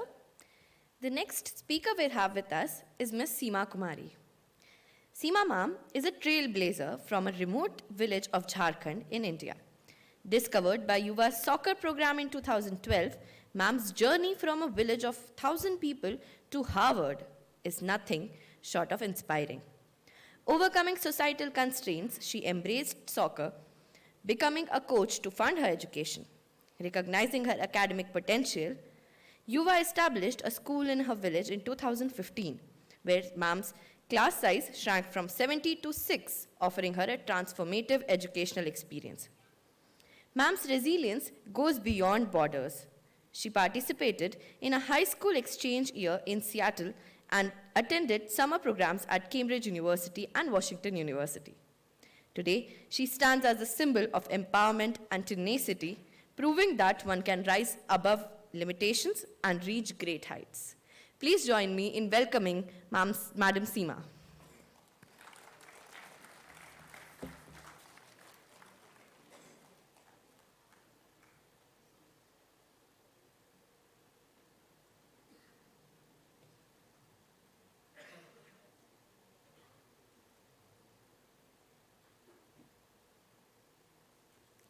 Thank you, IIM Ranchi, for giving me the opportunity to speak here at the conference today. I grew up in a village that's 25 kilometers away from Ranchi. I was born to parents in Dahu village, where girls are supposed to be learning, I'm so sorry. I was born in village Dahu, where I was supposed to learn to cook at age 7. But I was very glad to have parents who were very supportive and did not force me to learn to cook at age 7 or age 8. I was very happy that I had a very happy childhood where my parents were gave me the opportunities to play with other kids and live my childhood the way I wanted. I was definitely destined to get married by age 16 or 17 when I would hit puberty. It was for Yuva when I ran across in 2012 when I was going to cut grass in a different village. I saw girls playing soccer and being happy. They were so cheerful that I had to know what that was. When I came back from village Gagari, I asked my cousin what they were doing. She told me they were playing soccer. I asked her if I would have to pay money to be a part of that team. She told me I just have to show up. I was like, there could not be a better answer than that. I started going to the practices the following morning, and I definitely enjoyed as I hoped. In 2013, girls from the villages went to Spain for the first time and competed in the Dynasty Cup. That gave me hope that I could fly one day as well, just like them. In 2014, they had a trial for the USA Cup in 2014 that they participated in, which I could not be a part of, but I did have high hopes. I wanted to be a part of it. I wanted to quit Yuva because I felt that did not have my space. I didn't feel I could be one of those girls who could fly, just like the other girls had, to Spain and the US. But after a week of not going to the practices, I realized I was not happy. I was not cheerful the way I used to be earlier. I knew I had to go back to the practices, and I did. My parents were very supportive. They did not know anything that I was going through because they did not understand what playing football meant for girls. In 2015, Yuva realized that girls needed a school where they could learn and ask questions. Before that, I used to attend the village school that was a few minutes away from my school. I didn't know how much I had learned over there. Joining the school wasn't the biggest challenge. It was being able to afford the school. After the subsidized tuition, it was only 200 rupees monthly fee, but my parents could not afford that. Though UA provided us with the opportunity to coach soccer to the girls and lead workshops to be able to attend the school. The other biggest challenge was the language of instruction. I had attended school along with the other girls in Hindi, but this school was going to be in English, a language that nobody in my village had spoken, nor had I. I had only heard about it. Though the first term, the teachers were very kind and supportive and translated everything in Hindi. And from the second term, we didn't require a Hindi translation. We were able to cope up with the academic work. Though the hope and the dream of flying on a plane was always there. I didn't know how that would be possible because I wasn't one of those top players at UVA. To my surprise, in 2016, I did become a part of the Dynasty Cup in 2016 that competed in the Dynasty Cup just like 2013. That showed me how girls could be independent, seeing other girls in Spain, just the way they continued their high school education and went to college right after high school and did not get married like the girls in my village. I knew that was the kind of life that I wanted. I wanted to be educated. I wanted to go to a good school and earn my own money and live a life where I would not have any interruptions from my parents or from anyone. I wanted to live a life with my own dreams and my own desires. Having received a few more opportunities, I became an exchange student in Seattle in 2019 for my 11th grade. I definitely learned a lot about women empowerment and the respect that women receive in the US, though I couldn't see that coming back to my village when I came back in 2020. That was my last year of high school, my 12th grade. I didn't know what life held after that because the first graduates of UA, the class of 2020, they had applied to colleges in the US but did not receive enough financial aid to attend any of those colleges. I knew I wanted to study in the US. I felt I was valued more, my perspectives were valued more, and I had more freedom that I did not have in the village. I knew I wanted to apply to those colleges, but I also knew that I could not take any of the standardized tests or English requirement tests such as TOEFL or IELTS. I didn't know how I would do that. There were a few colleges that waived SAT or ACT scores and IELTS or TOEFL, but those were limited. Those were the colleges that my seniors had applied but did not receive enough financial aid. I ran across an article in June 2020 that told me there were about 20 or more colleges that had gone test optional, including some Ivy Leagues and Stanford and MIT that provide full scholarship to students that they accept. I knew I wanted to apply to those colleges, but I did not know if I had done enough extracurriculars or had the right GPA to apply to those colleges, or if I was even fluent in English at the time. Though I knew there may be a way to do it, I didn't know how that way or how I would find that way. I did add those colleges in my common application and felt maybe I could just start writing the college essays. Though after I had been back from the US, the reverse culture shock was much worse. As I came back from the US, alcoholism has risen in my village. The only source of income was selling rice beer that my aunts and my mother sold. The fear of catching COVID was still there. Not having running water was another challenge that I couldn't cope up with. I didn't know how to handle my life in 12th grade, including academic work and college applications. Though I knew I had to find a way to be happy, to know that I am safe and I'm mentally stable. And that was to go on walks with one of my friends who was going through the same journey as me. And it was just like the time near the paddy fields where I could just sit down and think about my life and how I could make it easier. Though I didn't really know how that would be easier, but I knew that just being in that peaceful environment would give me the desire and the strength to move forward the next day. It did work out that I did get into Harvard and am very happy over there, have made really good friends and being able to interact with faculty. But one thing I have learned on the way to Harvard is happiness is not a destination. It is the it's what we derive from the process and the smaller things that I cherish back in the village, whether it be that celebrating festivals with the locals or just being with my family.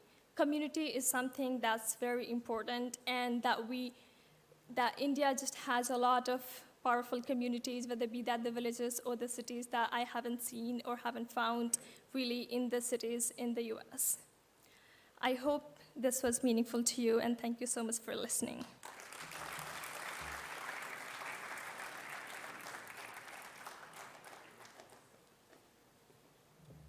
Thank you so much, ma'am. I request Nandi sir to please felicitate Seema ma'am.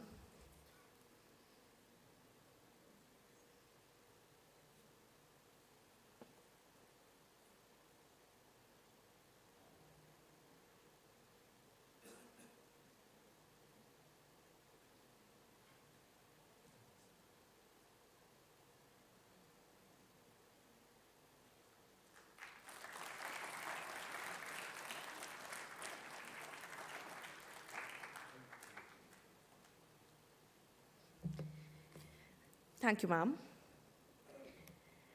The fourth speaker we have for this session is Professor Priyadarshi Patnaik, sir. Sir is a versatile scholar and speaker exploring the convergence of music and well-being. With expertise in Indian aesthetics, visual and multimedia communication, generosity and end-of-life communication, and much more, he brings a unique interdisciplinary approach. Currently engaged in an Institute of Technology, Mr. Patnaik pioneers the use of technology employing tools like eye tracker, polygraph, and EEG to delve into digital humanities and cognitive sciences. Today, Sir presents his insights on music and well-being, bhakti, embodiment, and contagion in music, performance, and bodily enactment, offering a captivating exploration of the profound impact of music on our holistic well-being. Please join me in welcoming Professor Patnaik.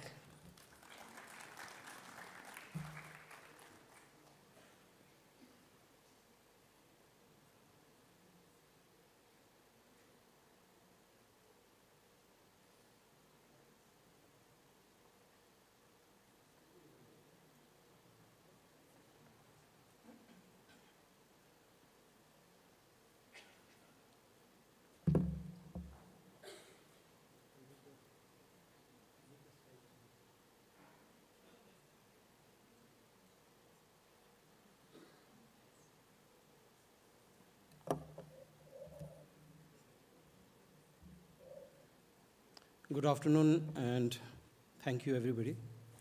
We have had some wonderful plenary sessions so far, and I believe that I would be concluding the session. So a lot of people would be looking forward to the conclusion of the session eagerly, whatever the nature of my talk might be. The talk, to a certain extent, is technical, but I'll try to make it as simple as possible. And I will skip a lot of things. It's essentially addressed to researchers, to young students who want to also research in specific areas related to happiness. But I will skip some of the slides. Anybody who's interested can connect with me. I'll share the slides after that. I am a part of the Indian Institute of Technology, Kharagpur, for the last 25 years. And we have a festival which is known as Spring Fest. And people look forward to this Spring Fest throughout the year. Some even planning to come there a long way back. And one of the chief attractions there happens to be music. Well, the nature of music is something which is debatable, whether it's rare or whether it's rare. As Swamiji said, is a debatable thing. But we cannot contest the claim that music, obviously, for these young people, generates a lot of happiness. If you radically shift gears, and if we start looking at our own rich tradition, then we also find that we have a tradition of more than 1200 years, which is known as the Bhakti tradition, where music plays a very significant role, and we are told that it brings happiness. So the point is that one of the fundamental questions we might ask is that, does music bring happiness, is not a question which needs to be answered.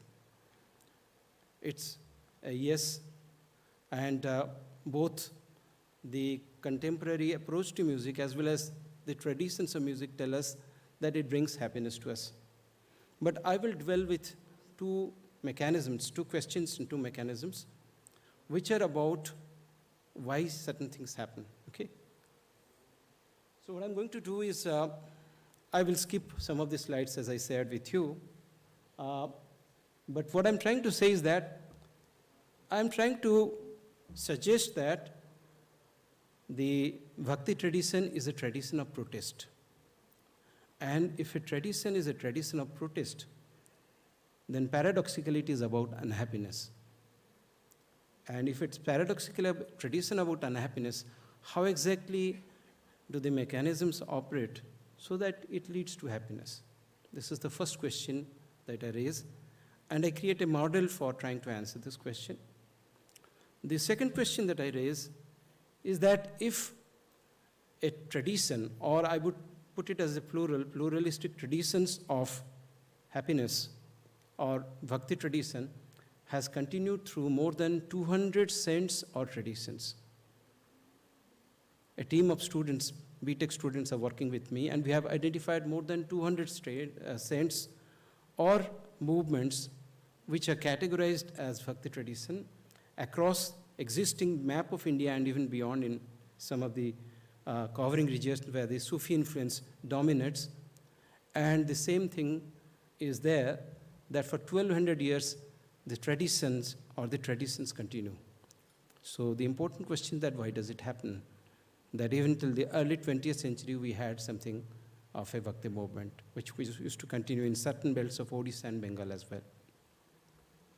So what I'm going to do also is that, as I told you, I'll be skipping many slides, but what I also want to try to tell you is that in the process of asking these questions, I realized that these questions lead to a large project, and the large project leads to a collaboration, and the collaboration leads to certain fundamental questions about disciplinarity, multidisciplinarity, interdisciplinarity, and transdisciplinarity that Professor Mandal was talking about.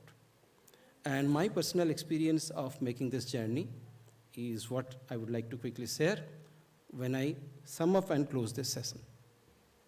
So I have 5 questions. This project consists of 5 questions. I'm just concentrating on the last question. And I have kind of outlined what that last question was. The first question that one obviously asks is, does music help? And especially, does spiritual music help in bringing about happiness? As I told you, I work with a team. I'm a part of a team, and there are a few members here in this place as well. One of them is Dr. Archie Banerjee, who has a talk in the afternoon. She has done EG studies on spiritual traditions as well, and our findings reiterate the same point, that spiritual music does play a significant role in well-being and happiness. And as I told you, our own tradition tells us through different kinds of pramanas, especially Sabda Pramana and Pratyaksha, that happiness and music are very strongly related. So I don't want to dwell on that aspect of things at the moment. But what I did, and one of the projects that we are working on, is trying to identify, and I'll not go into the theorization of how we are going to do it right now in this session, identify what are the common patterns that emerge in these 200 traditions. But a quick look at some of the important traditions tell us that there are some interesting things which are happening over here. So I have highlighted them, like singing of devotional songs. Okay, gender ambiguity, I'm not going to talk about that, but I'm going to talk about embodiment as one of the strategies, but I'll come to that later. God can be, the Godhood is either manifest or not manifest. Emotions and of love, affection, all dominate these traditions. And these traditions are transmitted through performance of kirtan, dance, parikramas, and tirthas. So these were the common points that I found when I quickly looked through 10 traditions, which are some of the significant traditions. And I wish to relate these common points to the mechanism of transmission of something which has been successful and which is a positive tradition for the last 1200 years. These are two examples. One of them is in the Nirguna tradition, where you see the God is not visible, not describable. The other one is a personalized God, where you can interact with God, you can talk to her, or you can talk to him. So this is just to give you a glimpse of what this Bhakti tradition is like. And please remember that these poems, throughout this 1200 years or 1500 years, have been only transmitted orally and through songs. So that's the remarkable thing about these traditions. So what's the paradox that we are talking about? The paradox is that Bhakti tradition is a tradition of protest. And it is in reaction to inequality and challenges of those kinds. Now, if that is the case, what is the mechanism which operates to bring about a balance after an imbalance? So as I told you, I'll be skipping slides. I'll not elaborate on certain points. But you see that, as I told you, I looked at these traditions before I came for this talk. And as I told you, there are groups of people who are working with me, and they are young people like this. Some of them just out of school, +2, and some of them just out of just completing their graduations, who are working, and we are working as a team on trying to answer these questions. That's the thing I wanted to say, that it has nothing to do with age, people at different ages, and we are all together, and we are learning from one another. That's the important thing. That's what I wanted to say with the school children, that I am learning from my students how to do sentiment analysis, how to look at stylometry, many computational tools, how to do the basics of programming, so that I can understand some of these questions through different approaches. So it's a mutual process of learning, and that's what I wanted to highlight for the kids over here. But you find that social equality, just a moment. Can somebody help me with this? I think there was a power failure or something like that. It doesn't really matter. If the images come back, okay, they're back. So you see that I'll talk about the mechanism as I told you. And you see that this is the logic that I identified as operating, which makes for the success of this particular system, which is that we start with a state of injustice, which is unhappiness. And injustice can lead to different responses. One of the responses is protest. And the protest is an attempt to right something which is wrong, to create a balance where there is an imbalance. And it can be peaceful as well as violent. And when it's a peaceful protest, we have a tradition of peaceful protest in India. Bhakti tradition happens to be one of them. The protest is a desire to right the wrong, to bring about a balance where there is an imbalance. And in this protest tradition, music plays a very significant role in the combination with poetry and a music which is rhythmic in nature. Okay, that's one of our findings, and which is in the performative mode. And you find that when this wrong is righted, the Bhakti tradition runs smoothly. It gets assimilated to the mainstream tradition, and is something which is accepted.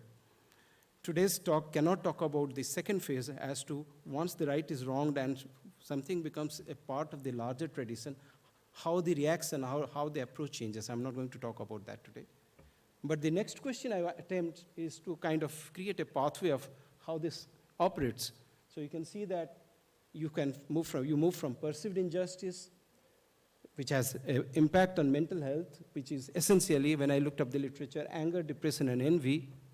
And from anger, you move to protest, which can be violent or can be non-violent. And one of the subsets of non-violent protest is bhakti. And if you're looking at the subset of bhakti, three of the important features that we identified are poetry, music, and performance. And the totality of these somehow restore the balance and bring about a harmony, a sense of happiness. The important question here, which is the second and the last question I am going to answer, is that why is it that poetry, music, and performance play a significant role in bringing about this kind of a harmony?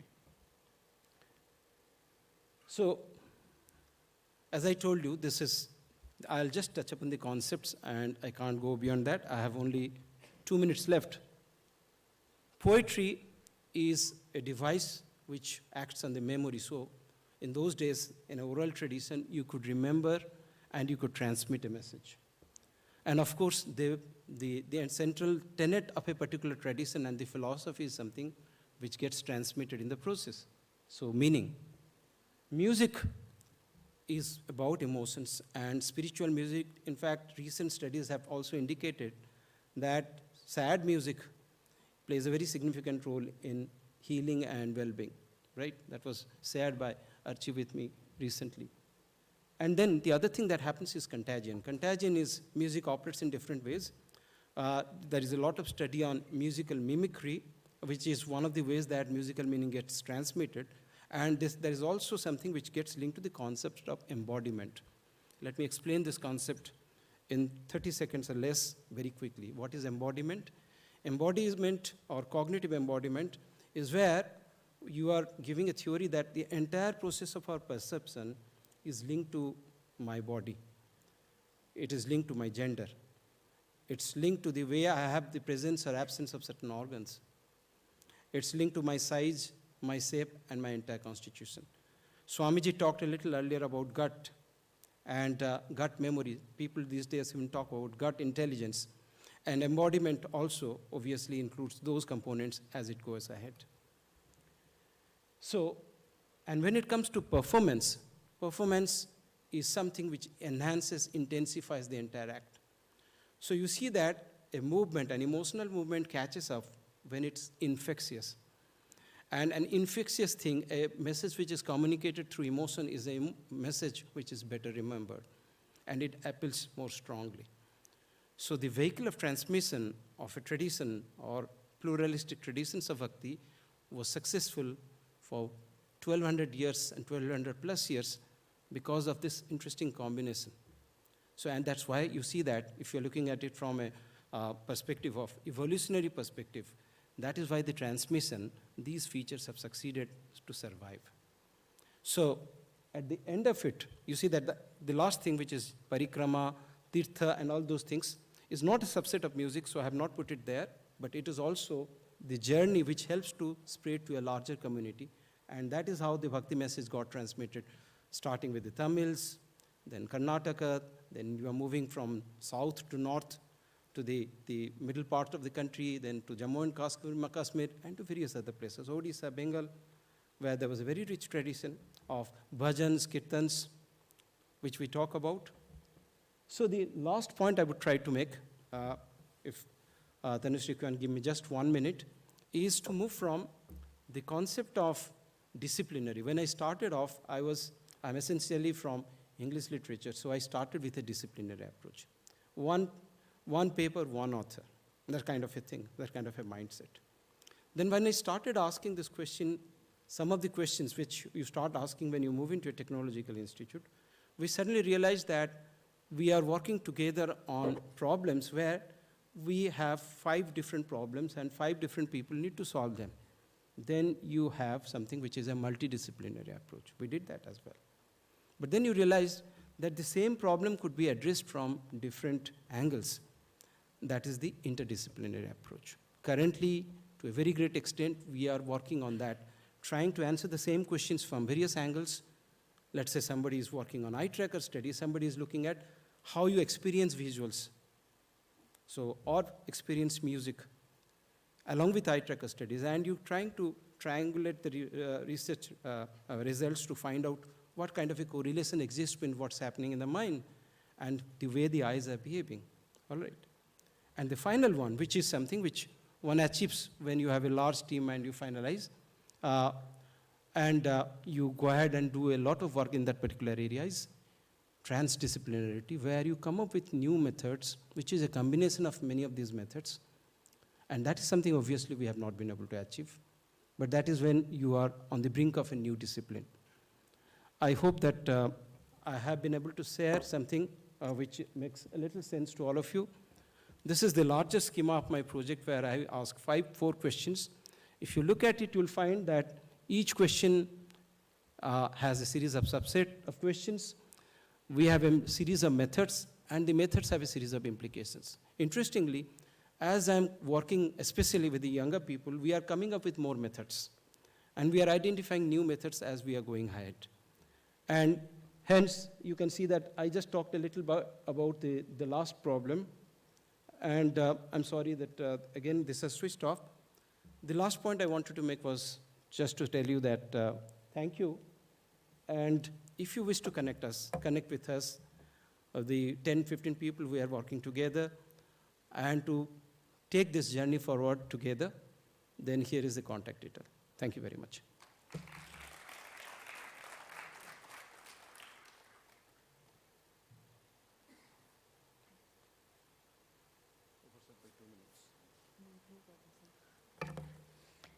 Thank you so much, sir, for your interesting insights and perspective.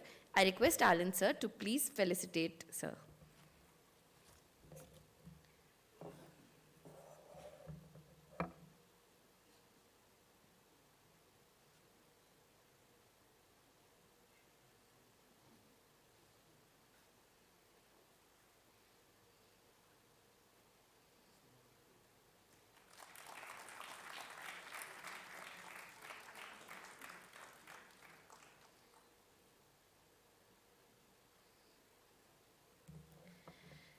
Thank you, sir. With this, we have concluded the plenary sessions for ICHSP 2024. You all are requested to proceed for the lunch break, and during that, the participants can interact with our guests. You are also requested to come back to the auditorium at 4:15 p.m. Thank you.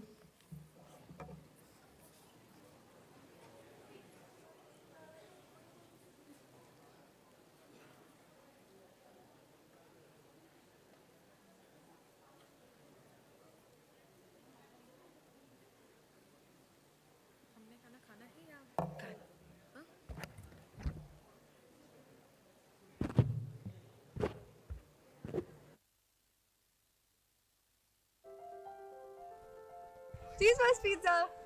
Money. 8 hours of sleep. Clothes and makeup. You make me happy. If the students are happy, it makes me happy. हमारे बच्चे खुश रहे, बस हम खुश हैं, और कुछ नहीं.